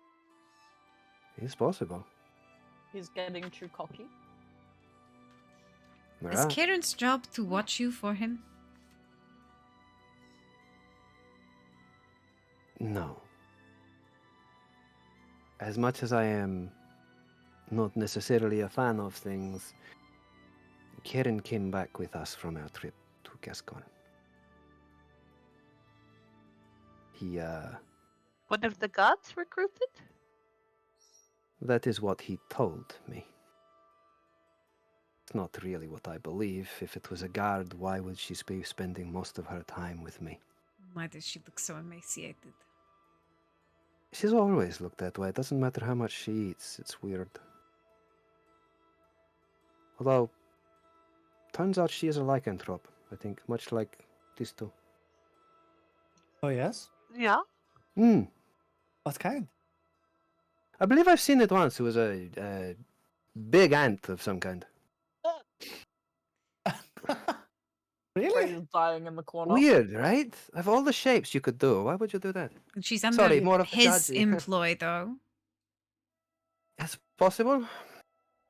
He was Huh. in a foul mood when we returned. Apparently, whatever was going on with him taking the supposed golden air down to Gascon for sale went wrong. He was very angry on the return trip. Yes. For the DM. Hello! Broke free.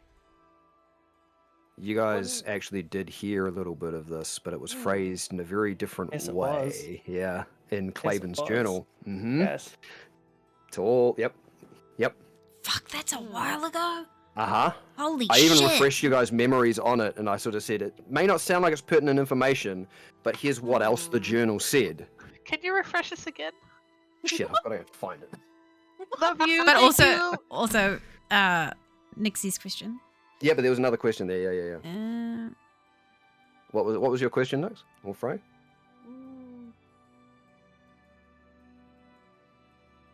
Was there any talk about like someone like that in the auction that we were at?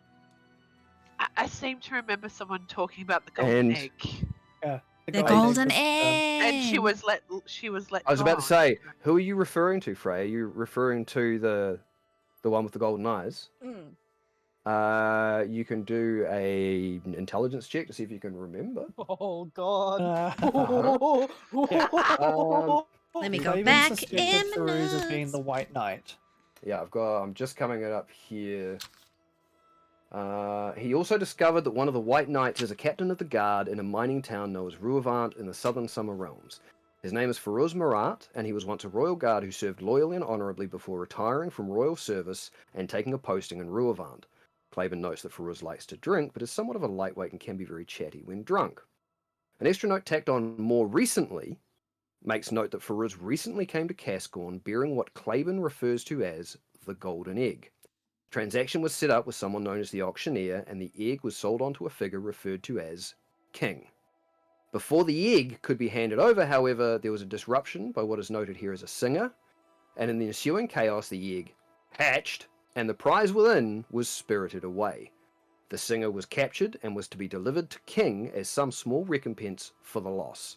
Which was the daughter. A hunt has been ongoing for the prize, but no success yet, and Farouz returned to Ruavant in heavy disfavor.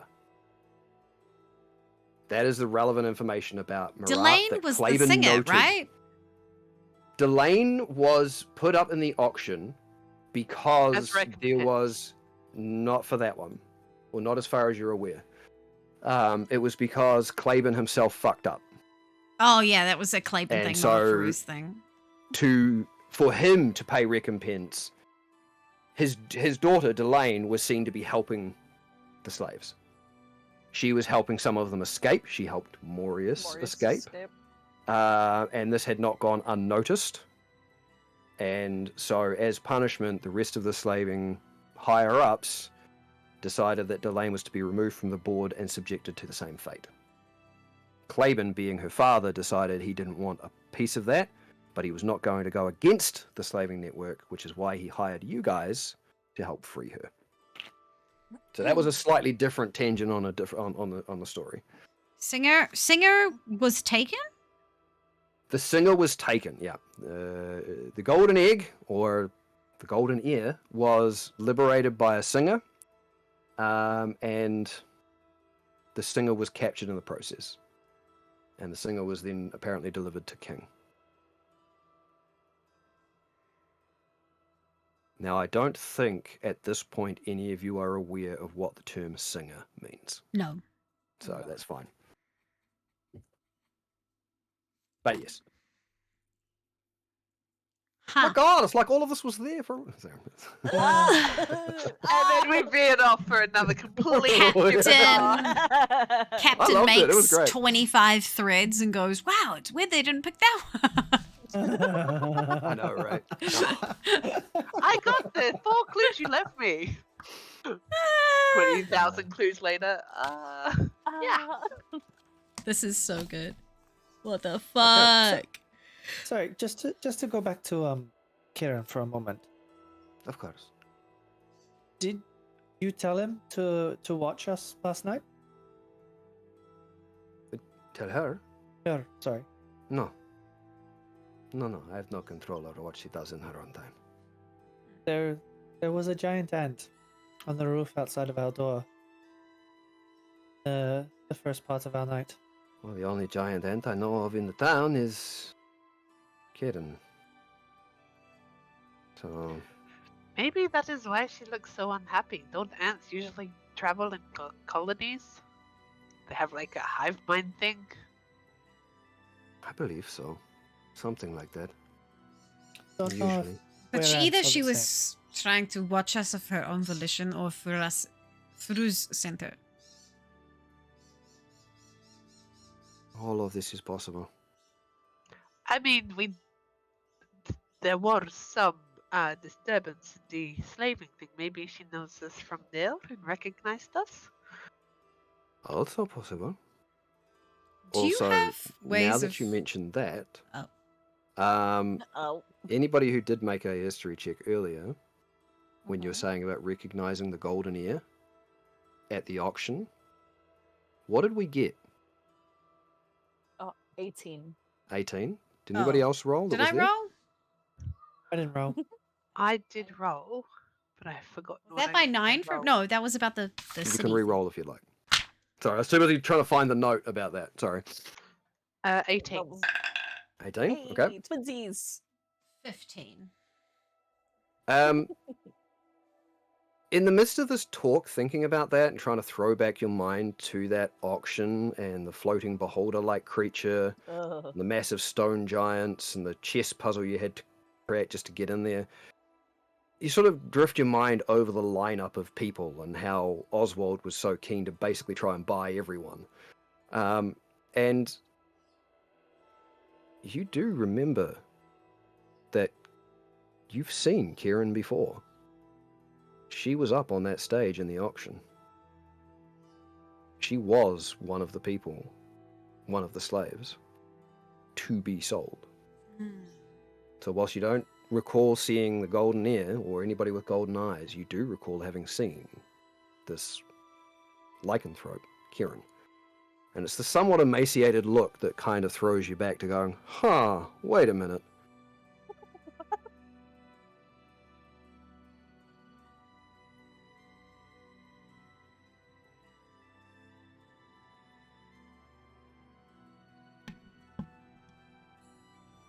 Well, this has certainly been interesting. Although, Indeed. I assume that if we do not let you go shortly, It will be suspicious, Eblan yeah. will start to get suspicious about the amount of time you are spending in here. What did you want as recompense? Although, Only that of which you are willing to give. Something you find to be of commensurate value to the information you are given. to if you be do fair, not, it's you fine. might have found a new tribe, same as me. Do you want to say that you all owe me a favor? Ha! No. No, Fred's just like, ah! I will say this. Anyana was taken... Oh, okay. We're getting raided. No. Getting raided. Oh, and then the alert stops randomly. Oh, and now it's starting again. What is wrong with my fucking alerts? Hello, no idea. Miss My alert's been doing the Tisser. same thing this last week. It's been weird. Hello, Magical Misfits. I need to change all my alerts to the Streamlabs one, maybe. Or no, the dashboard. It's possible. Taxi Track, thank you for the hydrate. I did just top up, so that's good. Captain, pro streamer, thank you, Captain. Yeah, might have to take a quick break to go refill my drink shortly. I was just gonna say.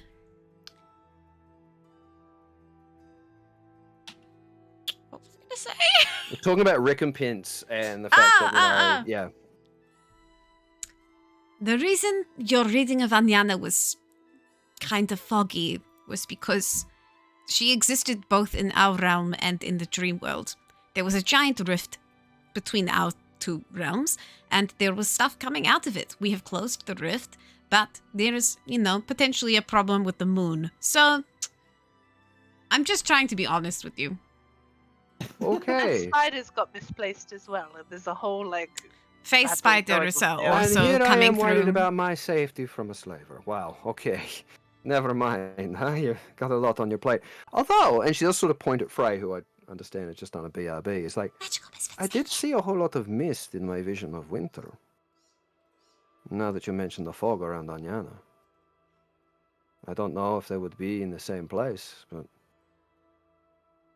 No, I also saw an island. I do not think so, unless there were islands in this weird rift place. I'm thinking it is the mist of near the ocean, at the edge of the desert. Possible. Especially since there was slavers in that area. Someone else's turn to go first. Vander pulls out one of his daggers. Thank you for the an old, rusted, and broken dagger. Okay.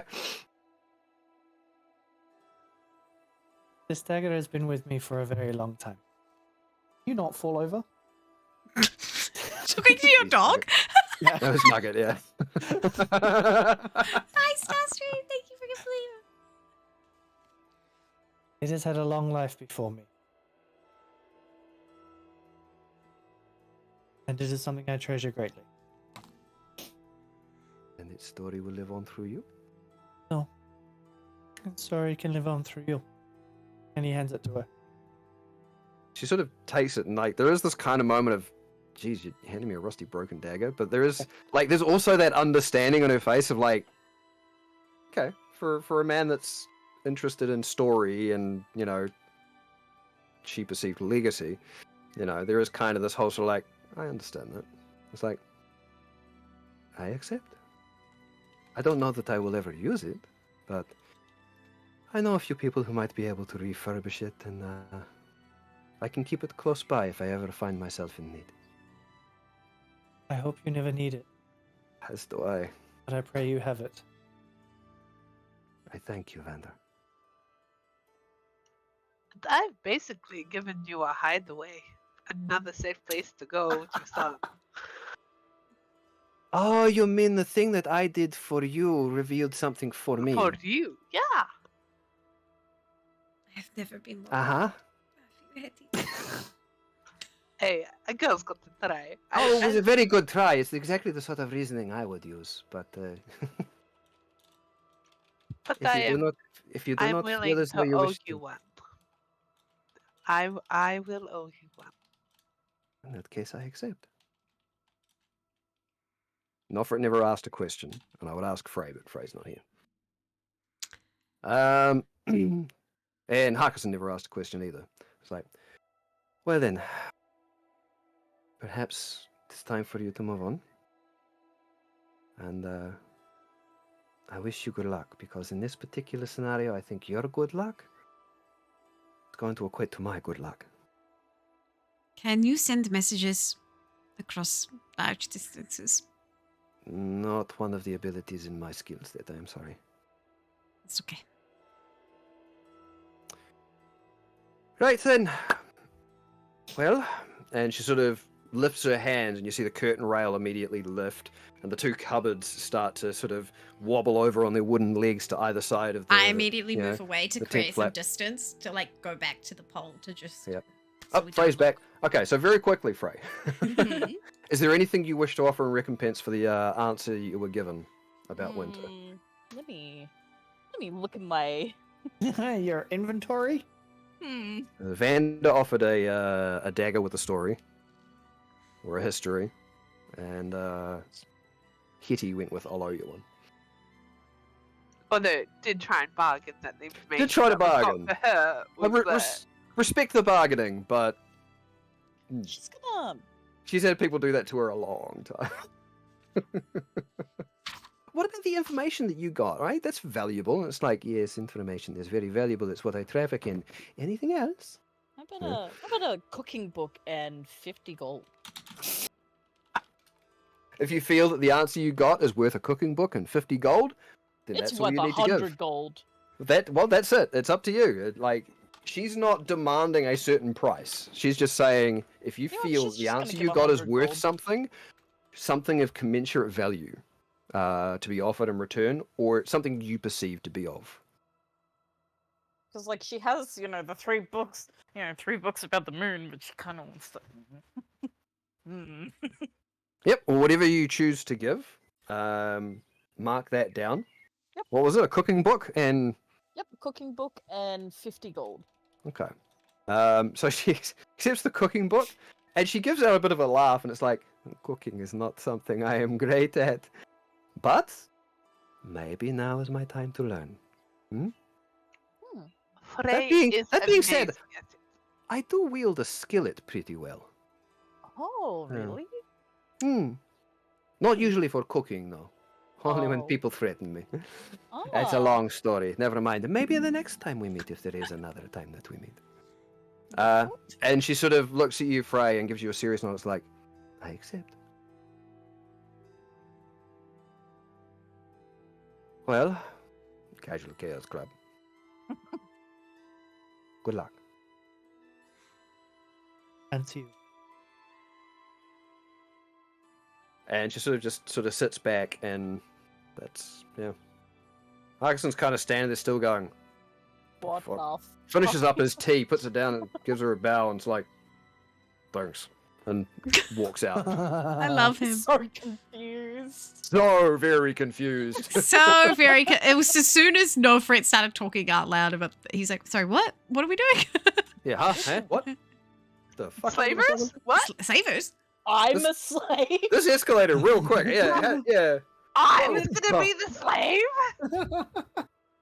What? So do you all exit the tent? Yes. All right, cool. And Iblan is still standing in place out there, arms crossed. Harkison standing on the other side of the tent flap, deliberately. And as you all exit, he sort of looks, he nods, he sort of pulls back the tent flap, looks in to see Innistra, and it's like, damn Innistra. Lets the tent flap close, and it's like, we ready to move on? Yes. Very good. I hope she helped in some way. And begins crossing the weird valley that is Ruavant. Did we want to take a few minutes to get a drink or have a break or something? Don't have to if you don't want to, but Yeah. Take a little bit. I know we didn't skip one. I know we skipped a break last time, but I figure this is probably about as good a point this time as any Yeah. before we jump into the next section. Go. I've done. I've already written 4 pages. Yeah, you probably weren't expecting that. Nope. No, we're not. That's why I was like, No. part of me was like, I'm not gonna ask my question, mostly because I'm still formulating it, but also, I'm Just so so much curious about what down. question you would have asked. oh, you Yeah. don't. But- I'm going to probably message you in advance, just so you kind of know where my head's at, because I feel like Well, it would that be was- very That curly. was part of what I was I- slightly going to ask about in the Discord server. It's like, you guys prep a question, like a personal question you would like Yeah. to ask the fortune teller. And I thought, no, I'm going to let it play out because it's kind of like, you get asked that in the moment, you don't have time to think it out.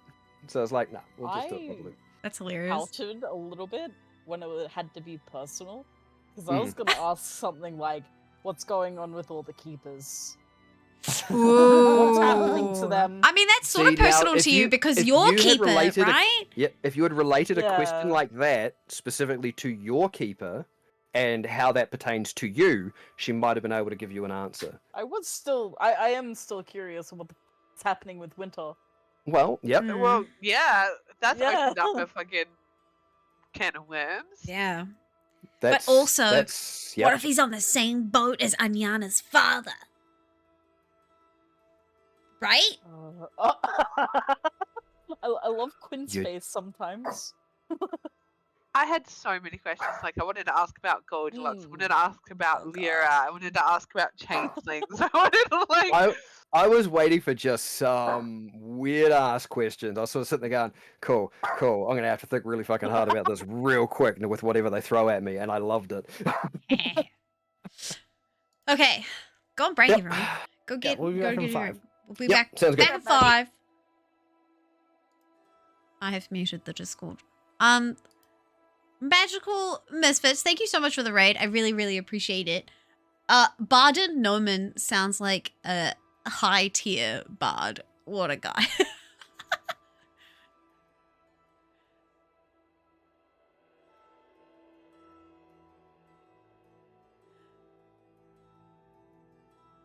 Oh, hell yeah. Quinn was just saying, I muted the Discord. I should have just unmuted it. But Quinn is saying, totally going to do a modded run of BG3 at some point.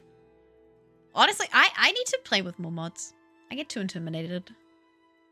Not interested, but that's a game that I would be You would be keen on modding. trying once I've finished the game properly without them. Yeah. Just because the thing being, by the time I get through it, a lot of the stuff I would probably want to mod in, Larian will probably have added in anyway. So Well, that's it the thing, probably won't right? matter. Yeah. Yeah, because I don't want to do anything weird or wacky. I just kind of want, okay, cool, there's actually official content that I would like to have in the game that's not in the game yet. Yeah. And they've said they want to add more things. So anyway, drink time. Big time. I just looked at the baby gate protecting my computer, and I can't get over it or open it. So I'm just gonna Oh, be here for 5. Oh But no! I'm just gonna be here for 5. Just sit Okay. there. You just sit in silence. I'm gonna go to the bathroom. I'll be right back. Actually, maybe I'll put some fun music on for you, chat. Do we want something not just the Oblivion background music? Although it is a good time. You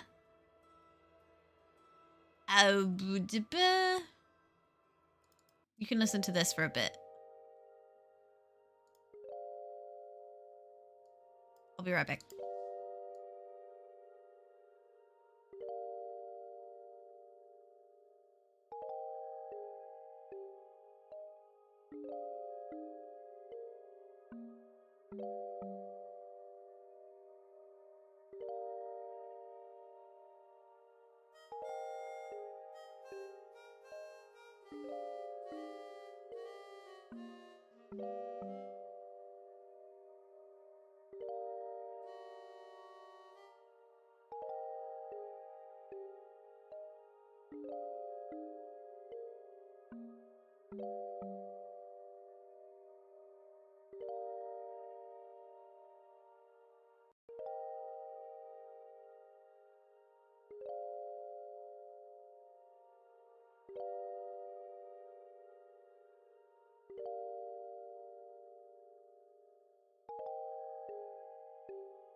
Speaking of Turnip Boy commits tax evasion, I believe it's still the free game on Epic this week. It is a game we played and finished on stream. I say and finished because it's not often we get to do that part of the game. Oh no, it's gone. It's not anymore. Earthlock is coming soon as the free game. I don't know that one. What is Golden Light? Guys, honestly, I have Epic just for the free games. Is that terrible? Probably. No.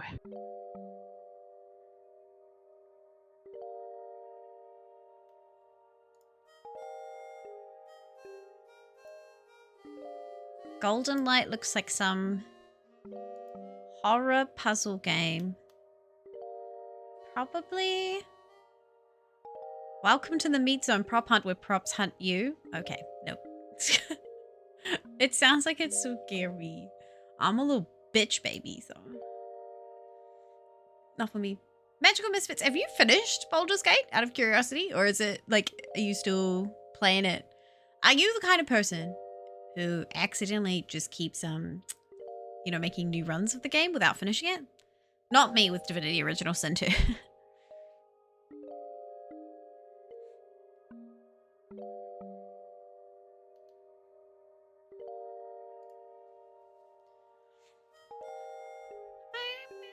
If there's any questions about the game, feel free to ask, chat, because it's a long running game. This is session 29 of this arc.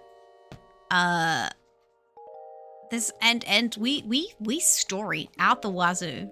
Do you know what I mean? Quinn is furiously nodding his head. Sometimes go mini sessions without combat. I would like to find something today. I feel bad. I'm so bad about that. But then it's like, well...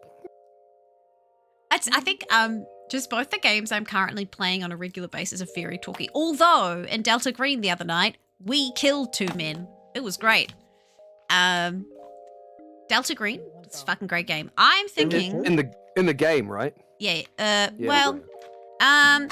Anyway, I was thinking of running a Delta Green game for stream sometime. For specifically you guys, if you wanted to try it. It's a basically similar to Call of Cthulhu, but it's not so much. Oh, how do I explain? It's set now. It's set like in the 2000s. And you basically have to, as a normal person, be part of a secret agency that tries to hide all of the weird cosmic, supernatural, alien shit that might happen in the world. That sounds amazing. It's very good. So in the current game, this is the one that Archon's running for me, and some other people. We are trying to figure out what this blue goo is. And it's basically affecting people's DNA. Like it's an alien substance which they are trying to experiment with to put human like dead DNA in, and then it's like evolving and it's like eating all of the animals in this area. Lovely. And so we killed 2 people that like one of the guys has like good stealth and gun like usage, so me and the other person were in the bar like distracting everyone in the restaurant while he silently stealth killed them in the street. And then because he killed 2 people, he hit his sanity breaking point and just like got on his motorcycle and just like left. Because sanity is like a huge part of the game. I don't know, it's fucking cool, and we're gonna play it over summer if people are keen. I will send you guys, actually, I'll send you all the PDF after today. Because I want to run it. I want to run it now. It's so spooky. Anyway, are we all back? I think we are. Kabushki, we're here now. All right. Oh, we have an ad break that ends in 10 seconds, so that's well timed. Oh, that's cool. Yeah. Nice done that. We're following Eblin. Mm-hmm. Oh, this music's wrong. All right. I love you, Turnip Boy, but it's the wrong music. So, picking back up. Back out in the sunshine, summer realms. There's nice sort of resting in the nook of these 2 rocky arms surrounding Ruavan. You are following the captain of the guard, Eblam, over to the other side, where he is leading you to where the quartermaster and Grit are likely to be fitting you out for the expedition, and potentially the former mayor's assistant, Jor. So as you're sort of crossing over the area of Ruavan, it is relatively busy. There's far less people out here at the moment than, there might have been earlier. You're assuming that quite a number of them have gone into the mines or they're off doing other duties for the day. The time that you were up was around the time of like a number of people probably would have been getting up, so you would have seen a few more. But now it's kind of filtered out a little bit. You cross over to one of the cave entrances on the other arm and sort of cross by where there's this stone slab that's currently got a couple of guys sort of chipping away, and one of them's using a little bit of magic to help shape it, and you sort of see there's this large slab of stone sitting up on beside it, waiting to be sort of wrestled up, and you vaguely sort of see that this is going to be like a statue of some kind. It's currently in the process of being created. But Eblan just straight ahead walks into one of the cave entrances and starts heading down the corridor. And it's a short journey. He's very specifically chosen the right cave entrance. These guys know where they're going. It's a little bit of a warren to navigate around otherwise. And it doesn't take long until you sort of come out into a larger room that there's a series of tables over on one side. There are what look like several bookshelves on that side of the room. Many sort of rolls of parchment and sheafs and what look like bound up pieces of parchment, bits of paper. There's lots of quills. You can sort of see that this is almost like that office sort of space. And then towards the other side of the room, you also see that there's a number of supplies. There's some picks and there's some ropes and there's all sorts of different packs and bits and pieces, all just kind of separated out and put into their own little piles near a large table that seems to be for the outfitting of things. And as you wander on in, you do see Grit, the dwarf from last night, is near the table, and he's currently rifling through some gear and he's shifting stuff aside, and you can see he's actually already organizing stuff for the expedition, and you can kind of hear him grumbling a little bit even before you enter the room. Not really grumbling words, just grumbling.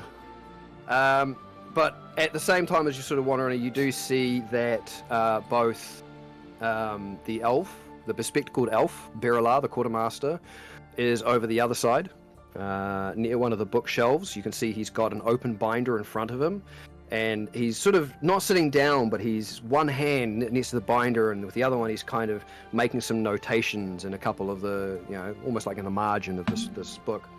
And then standing next to him is the orc chef from last night, Shiraz, with the big paunch and the purple hair. And he seems to have almost like a roll of parchment himself, and he's kind of got it, on the table, a couple of things, holding it open, and he's sort of almost kind of pointing at things that Berilar's marking. These guys are already deep into trying to figure out what's going on with their supplies and where any discrepancies may lie. And initially they don't notice you. There's enough grumbling from Grit that it kind of covers up your entrance into the room. And he's busy just kind of still shuffling through items, and the other two are absolutely engrossed in their work. There is at the moment no sign of the hobgoblin jaw, though.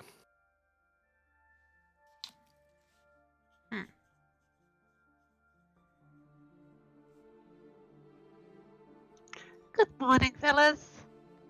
Jesus! Oh! Right. Okay, it's you. It's about bloody time! I've been here for like a couple of hours trying to sort things out. You're obviously really interested. I'm sorry. Welcome in. I'm sorry, I thought we were helping you out. You are, but I had to get up earlier than what I'm used to help organise this, and I thought I'd have you here already. And he sort of actually looks at Eblan as he says this, to actually be able to organise it, instead of just moving things back and forth and wondering what the f was going on. And Eblan's just sort of standing there like, they were called to a meeting with Innistra. He goes, oh, right, well, okay, fine then, whatever. Time must be strange in the mines, though. I understand why it would be hard to wake up early for you. No. Oh, drinking the night before never helps, but never stopped me. Yeah, how was your head? Yeah, my head's fine. Made a rock. Ow. I shouldn't have done that. That made an awesome You sound. should not have. I could hear it That was jostle. so good. Oh, did I make a sound? Alright. I clipped my headset as well, so maybe that's what it was. But yeah, you sort of see that he's got all this, and it's like he sort of turns back to the table and just kind of beckons you all over. Whether you want to go to him or you want to go talk to the others, it's up to you. Yeah, let's go and help. Okay. So Eblan sort of stands aside and he looks at, nods as you all sort of come in. It's like, That's not. Well, best of luck. I'm going to be back out there, and yes. Are you able to find George for us? Berla. Yes. What? Do you know where Jor is? She was here a bit ago. I imagine she'll be returning shortly. Slap. You now have as much information as I have. If I see her on my way, I will send her here. Much appreciated. Thank you. Best of luck, and I will probably see you out there on the way to the mines. And he just leaves without any other words. Although Berilar does sort of, in his brief sort of moment of turning around and, you know, addressing Eblan, Eblan just sort of seems like, oh, right, that's more people. Oh, okay.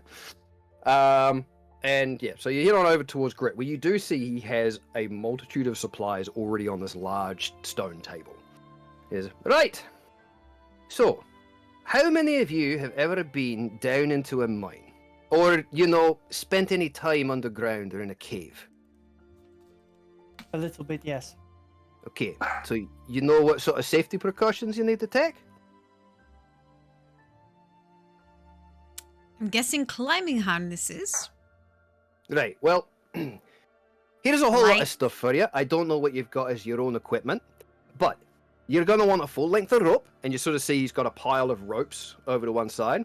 It's like, ordinarily, probably one every couple of people. I don't know if you've got some of yourself sorted out.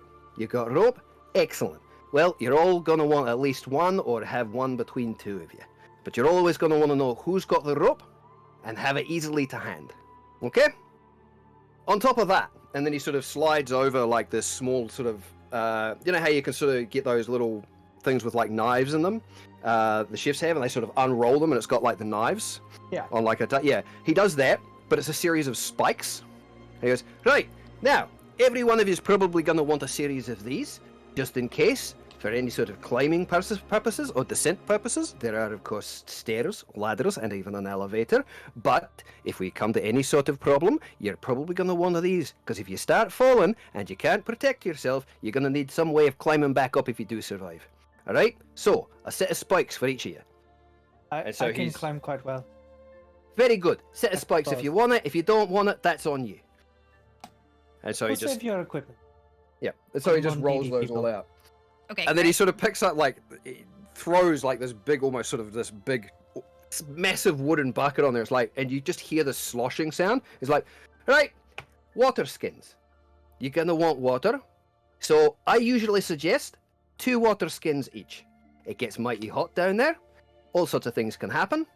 And it's going to come in handy for a lot of reasons other than just drinking. All right? If you don't have any, take 2 water skins.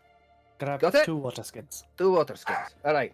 Do you have your own rations? Any sort of hardtack, biscuits, something that can survive, non-perishables?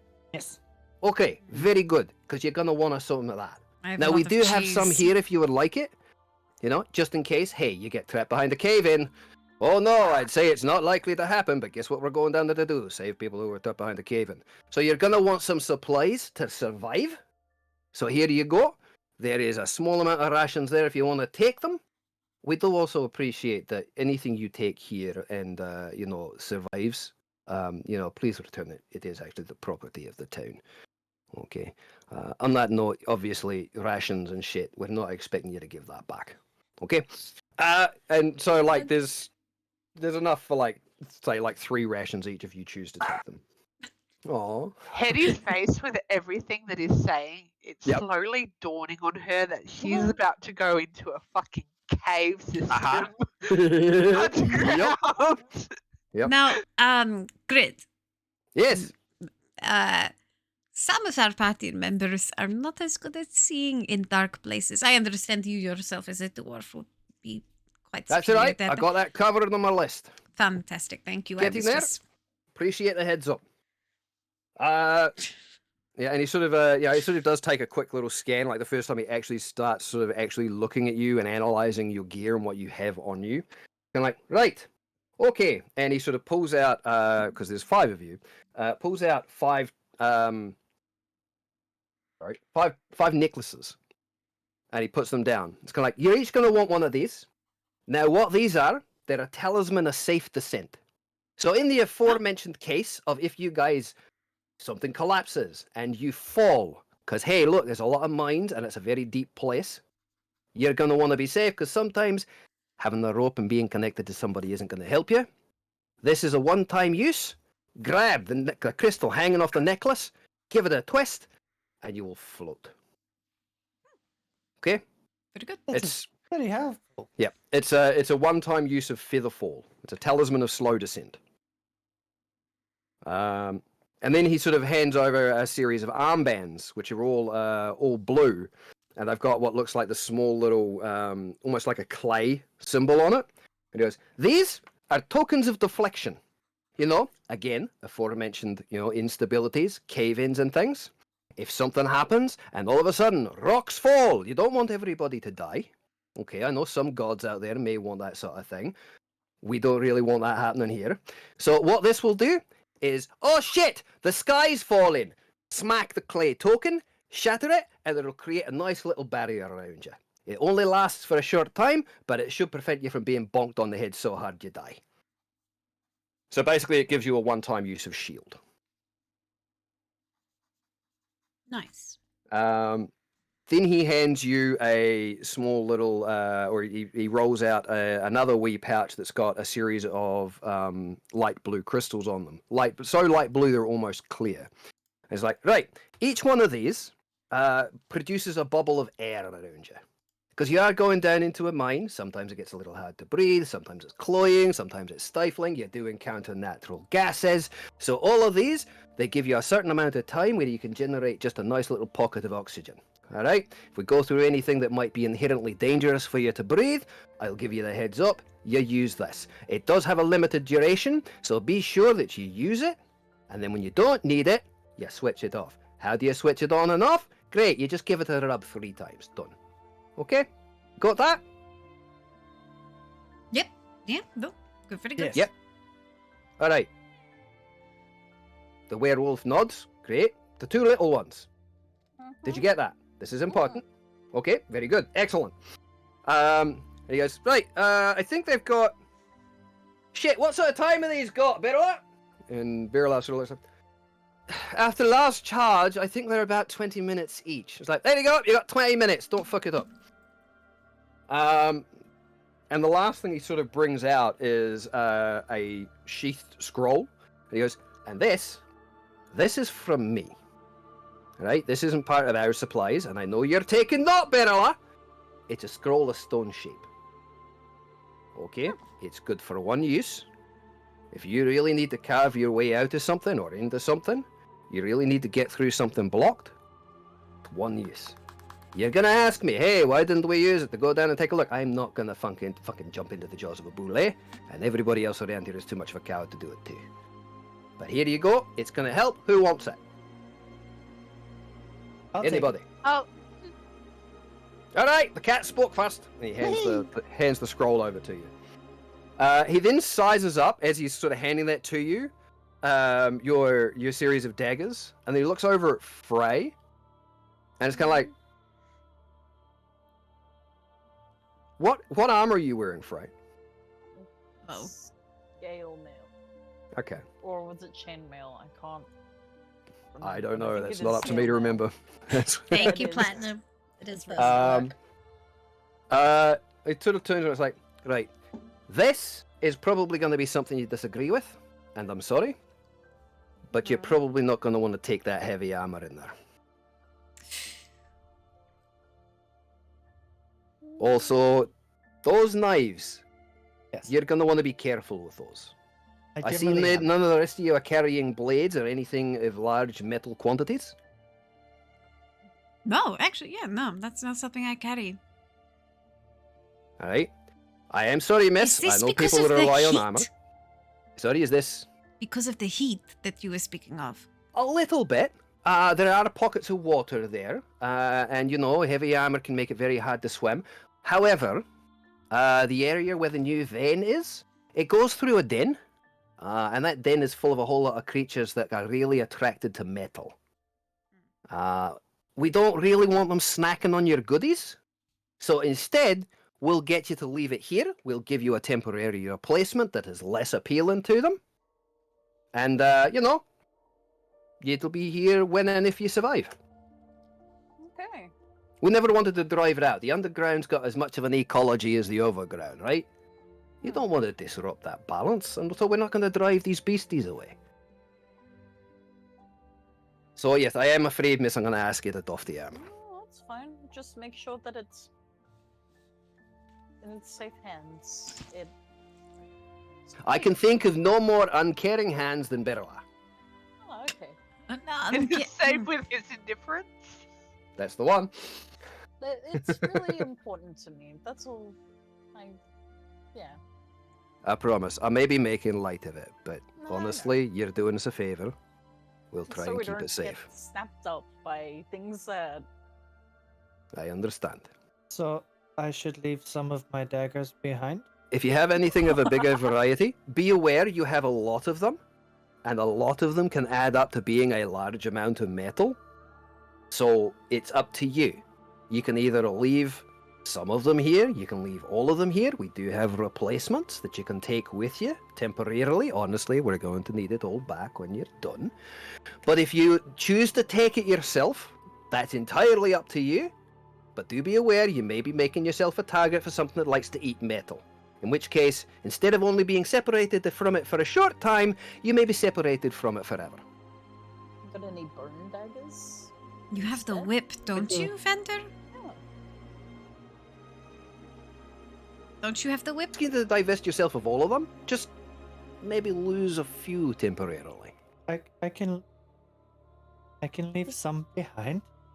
If you don't want to, it's fine, but it's on you. Can cover them I with don't, my... but I don't want to jeopardize this. Very You good. probably also don't want them getting eaten forever. That is true. They'll be in the stomach or something.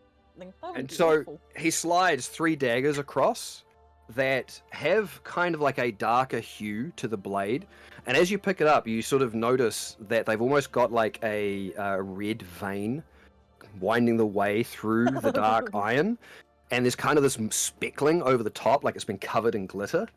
And he sort of looks, your face lights up and realizing what it is, goes, yes, they are crafted from the cast-off red iron, from the red steel.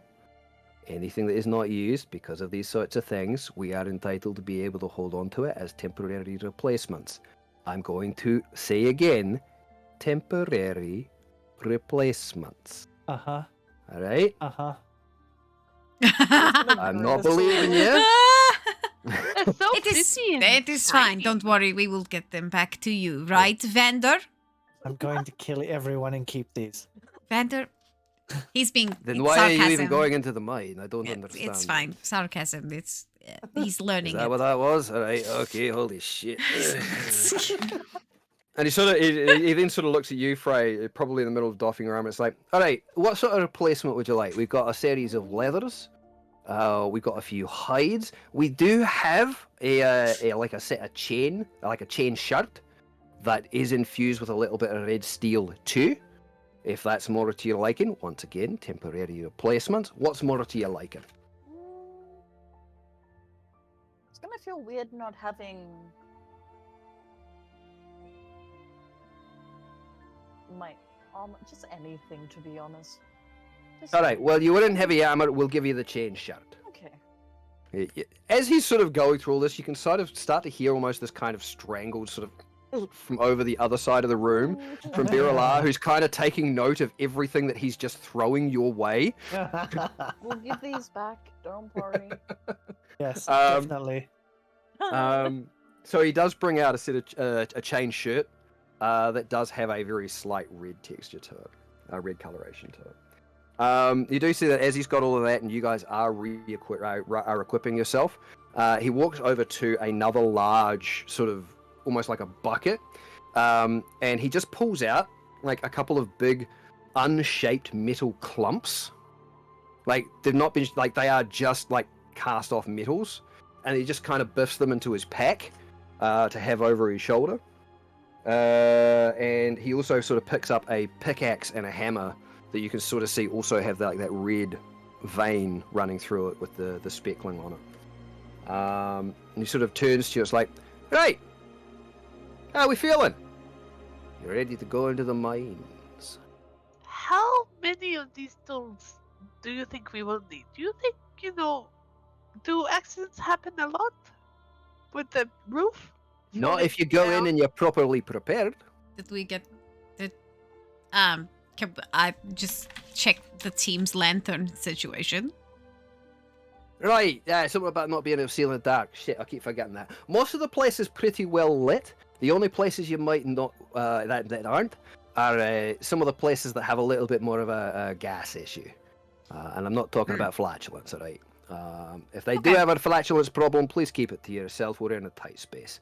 All right, very good. We do, however, have some crystals that we can use. Pretty standard. You can hold them up and light your way. I have some of those. I have a hooded lantern, a bullseye lantern. I have 6 times lantern oil. Lanterns are good as long as you keep them in a closed. As long as you keep them closed up and the flame's not exposed. Got it. All right. Understood. So we set and good to go. Is there anything else you want to take care of? I put on my poncho of flame-proof fabric. Seems appropriate. I've already got the mage armor that we kind of woke up with and we made. Yeah, you and Noffer already have your mage armor on. Yep. Frey's just gonna like take the oven off of her like little tuft of hair, and she's gonna place it with her scale mail, and just like pat it and be like, I don't want that to get burnt up, so it can stay there. Xander's gonna unbuckle his bandolier of daggers. Buddy. Place it on top of the scale mail. No. And the other thing I was thinking of, it's kind of a good thing that Hetty is in Hetty mode because, well, actually, you should probably still be leaving behind the big weapons anyway.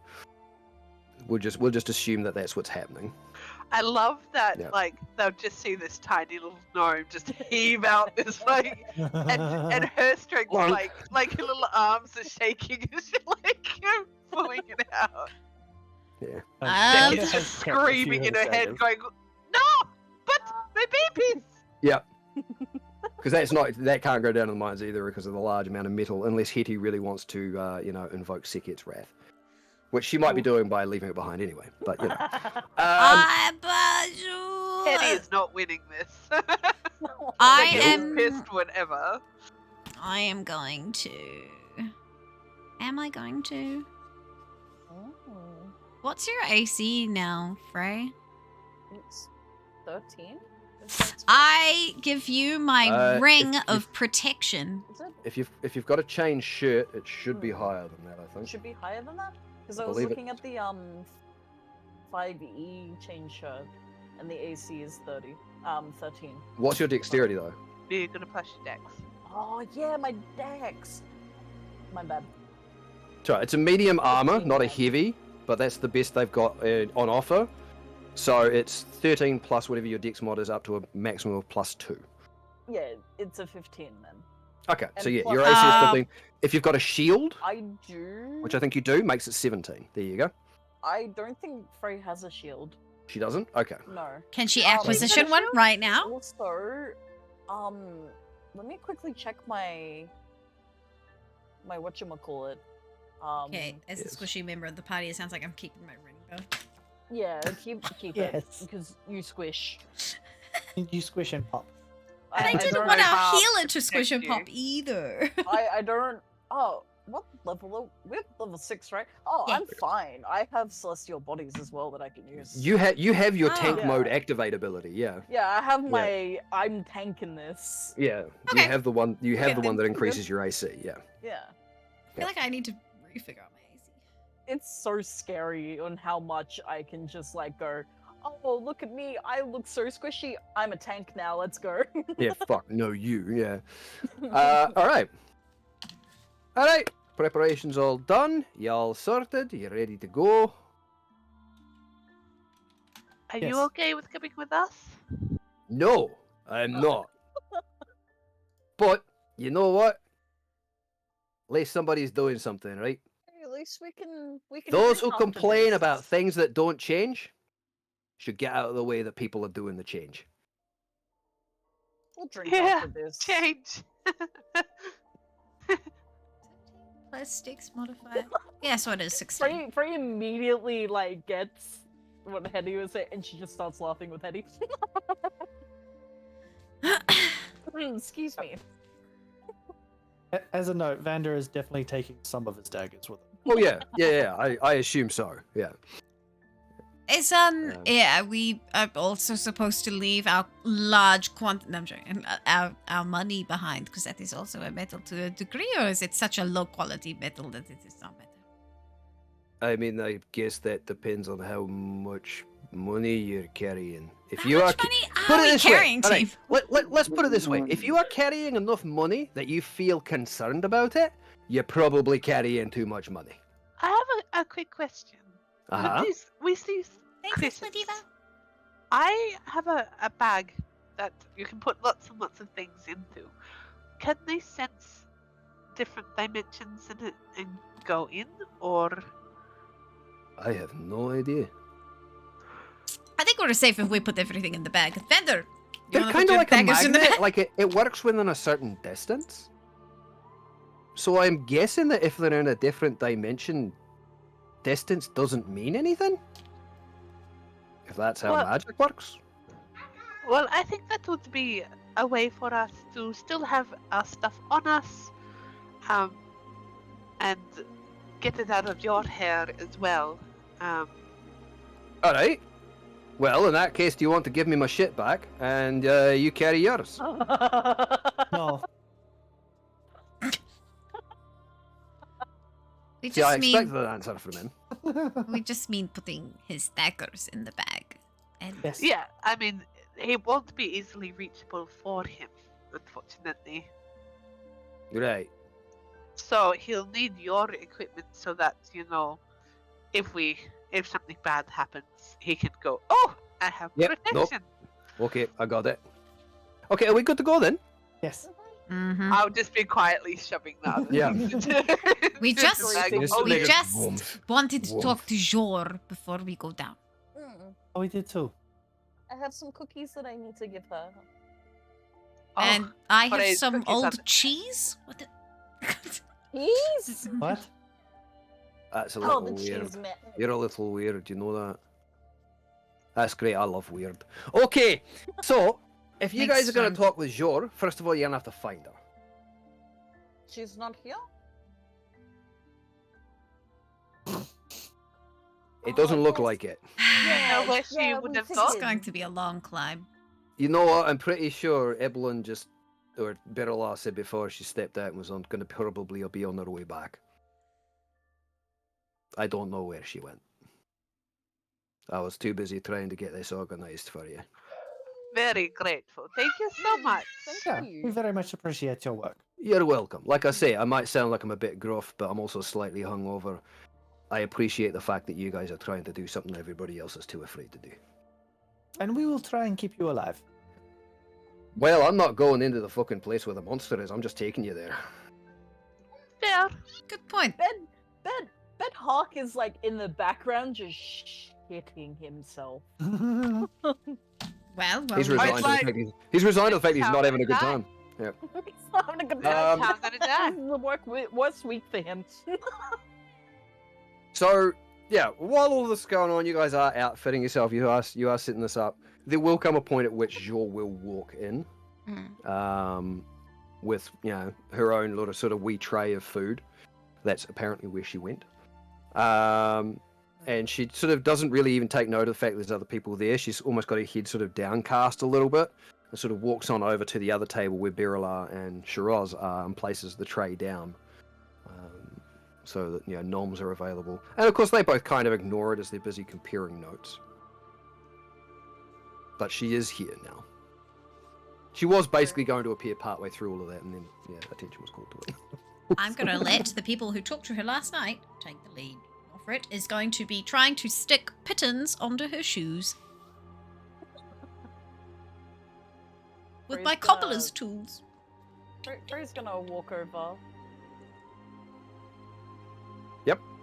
And she's gonna offer the cookies that she had. And she's just gonna be like, Oh, Hi.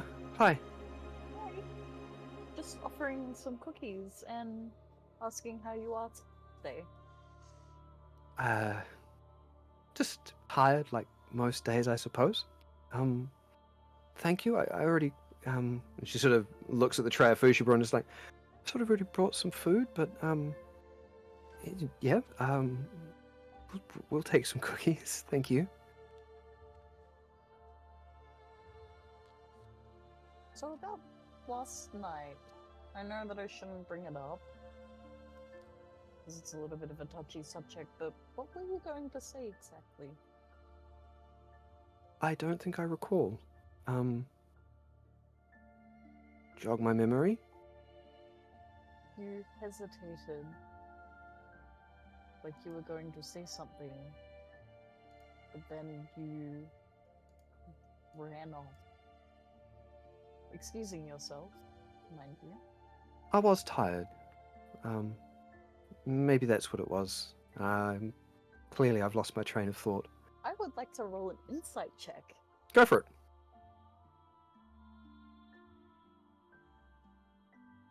16. 16?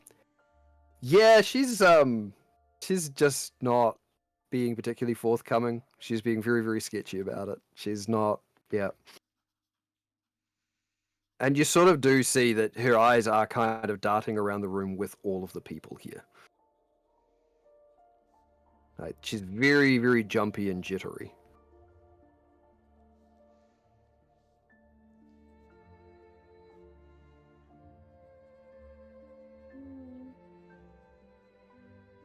Ray's gonna look at Nofret. Pleading eyes.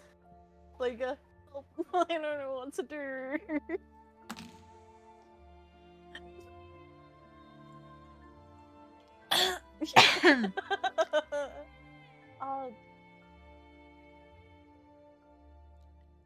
My companion here would like to hear some stories about, you know, back when you were the mayor's assistant. Which is stories? like, if you have any stories, any funny stories? I don't... The work that I do doesn't really provide you with stories? Okay, I can't even sit down next to Frey and I look across Yeah. the table. Yeah. She sort of looked very confused by that last question. It's like... It's almost like asking an office worker about a story. It's like, I do a mundane fucking 9-to-5 job, checking things and filing things. If, let's say, we get down there, right? Do you think the mayor had certain kinds of skills that would have kept him safely away from this creature? Could he do stone shape? Can he use magic? He used to be, I suppose, someone who was very good at you know, wielding a weapon and good to be on your side if you got into a scrap. You know, he did lead a few charges. It's why he was comfortable going down there. But from the things that I've heard about the creature that is down there, I don't know how much help that would be. You know, he was getting on in his years. It didn't mean he was diminished, but...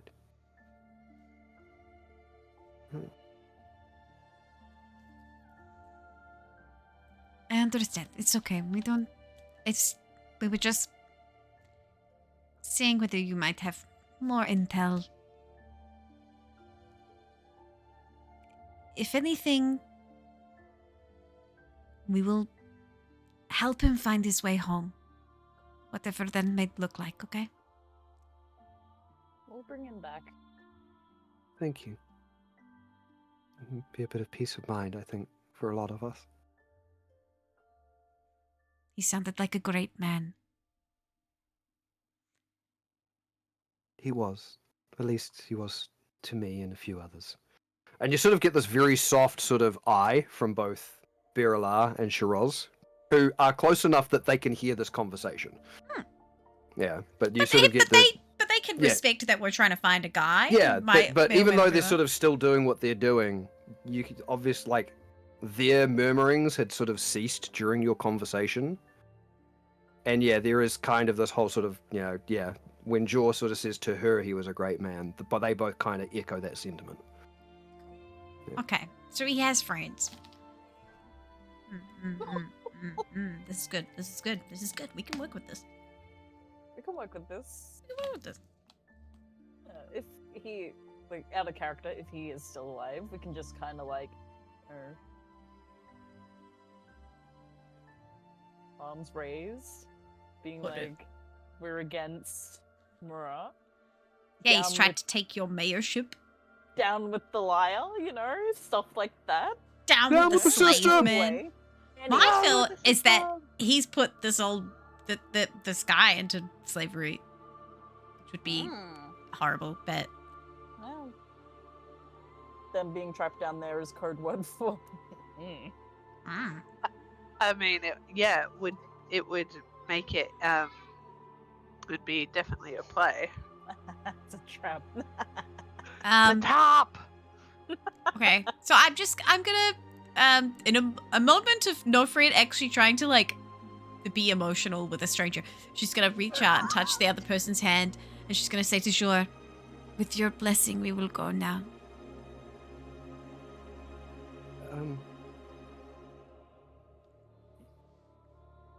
Yes, of course. Good luck, and thank you. And at this point also, like, Birilar and Shiroz both sort of stop what they're doing, and they sort of look up and just kind of pause. And sort of Shiroz is like,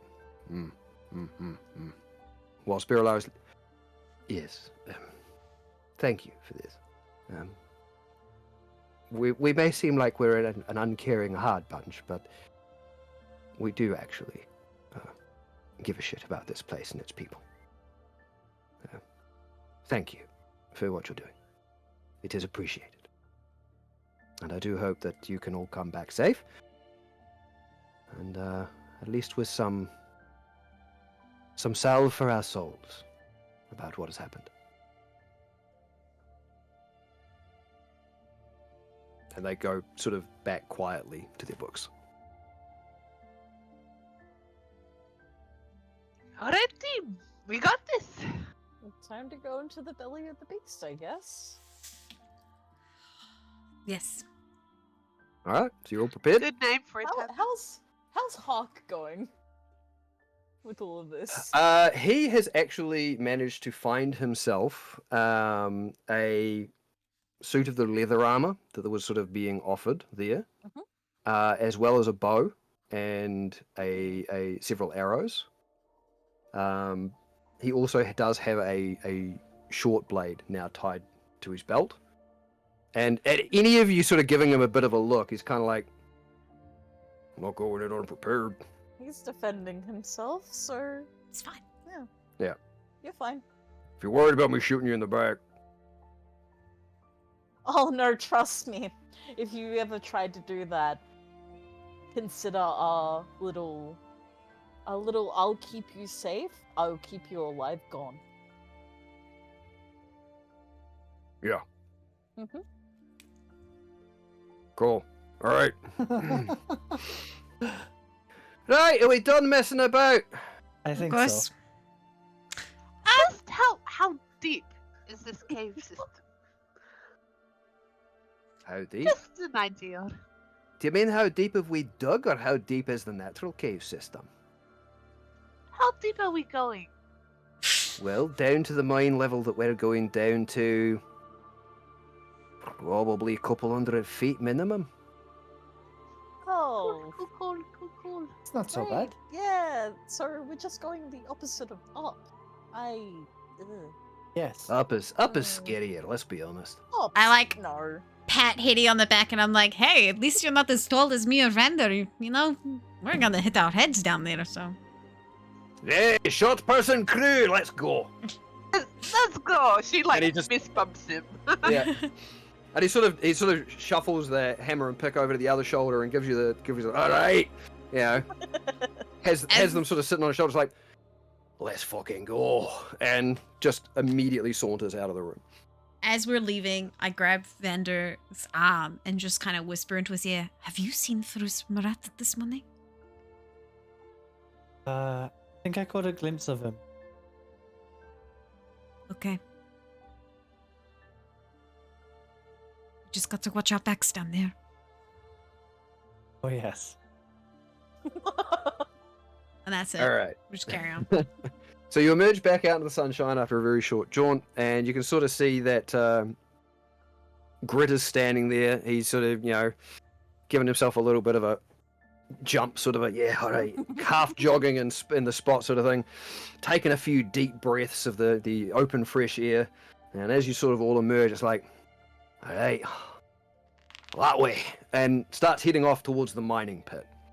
You sort of cross by, passing through where some of the wee storehouses are, and you can sort of see large bits of mineral in the veins that have been mined, large clumps of rock all sort of sitting there, several wagons that have been set aside for carting things out of Ruavant, and even some of the mine carts on the rails themselves have been pulled up out of the pit, up onto like the orange spokes of the sun. And he descends down the ramp into the mining pit where you have the large tower sort of sitting there overlooking everything. See a couple of the guards standing way up the top, and they sort of give a wee sort of a acknowledgement down to Grit, and it gives them a little one back. A couple of wee stone statues made out of what looks like a almost kind of like a red coloration too, sitting on either side.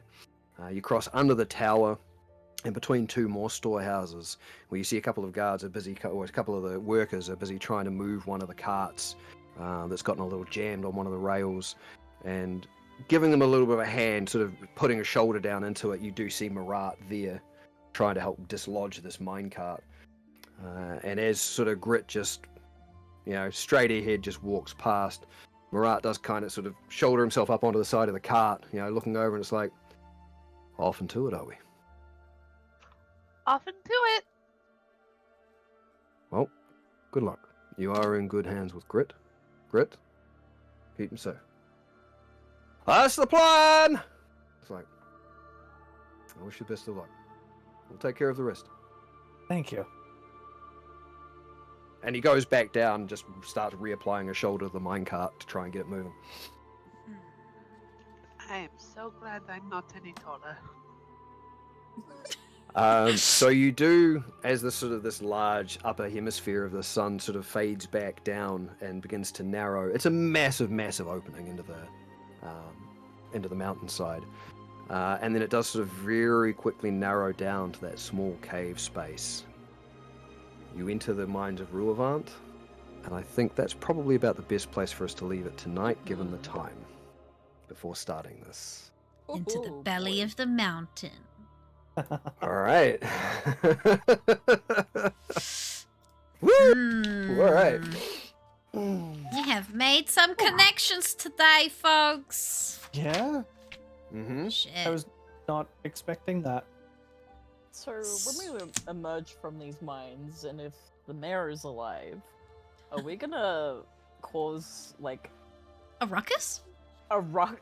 Are we gonna cause like anarchy or just something when we emerge? It's in your name. We You know what? Just some casual chaos. It's all good. Just, Yeah. just the I don't. usual. It all depends on what we find down there. Yeah. If we find slaves, we bring them back. If we find him, like the mayor, we bring him back too. Just out of curiosity, Frey, do you have Speak with Dead? Ooh, that's a good fucking spell, though. No. Dang it! You're a cleric. You can have it. You just need to sleep. Oh yeah, no, and it's Someone morning knocked time. You had me to sleep out. last night. Oh. Oh no, it's like almost like someone knocked me out. Oh, it's okay. I don't know how many days we're gonna be down there, but I mean, it automatically becomes sleep time when you go in the dark, right? Right? question Someone though. can just like carry me on their back and I'll sleep. Sorry. Are we playing again next Hectic. week? That's up to you guys. Okay. How much longer have we got you for, Vixen? What?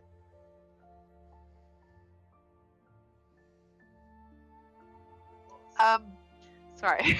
Penny Sure. just went, "Oh my god," and had Yeah, we heard that. sudden revelation. Technically, I'm due on the 18th. So Technically, So just week? over a month. Oh wait, yeah, the 18th 18th of this month or December. next month? It's next month, isn't it? 18th of next month.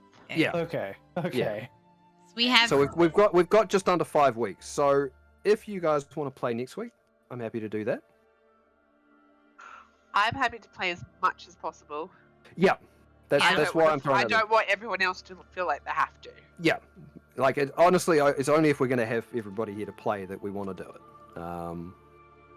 But if people can, I'm I can happy do enough it. to do it. Okay. So Frey. I'll just talk to Ben Okay. Alright. just to see where he's So at. just- It's I mean, probably no gonna be a rush. yes anyway. Yeah. So just as soon as possible, give us a heads up in the Discord and let us know, because that's a few Yeah. yeses. And if you guys all say yes, then I'm happy to try and organise it as well. Mhm. You know. Woo. Woo! I really want to do this mind thing. Yeah. You want to do the Like, mine I up. know there were so many more conversations you guys wanted to have as well, but it's kind of like, no, we want to get this mine thing We started. go. Yeah. Go. We're gonna So- do our Especially as tradition. you've highlighted that we haven't even asked for a reward yet. Nope. Nope. Nope. Yeah. Just showed up and the very reward is- altruistically, oh yeah, we're gonna do this. The reward is kitting ourselves out in red steel. Not gonna lie. I think that's kind The of the reward, daggers? That right? was gonna They're I'm not going back. Yeah, I'm they're gone. not going Oh no, Oh, you they're lost, gone, you Burger. lost them in the mines. What a shame. Shame. Slip them into Hetty's bag. We're gonna do our I'll slip tradition them of into somebody's ribs, whoever tries to take them from me. we're gonna raid down to die RP, who we've been raiding a few D&D games in a row now. I think we have, yeah. So we're gonna go say hi to them. But yeah, Thanks for coming out, potentially guys. next week. Thank you, everyone. Stay spicy, stay Thanks, feisty. guys. We'll see you in a exploration Dungeon later next this time.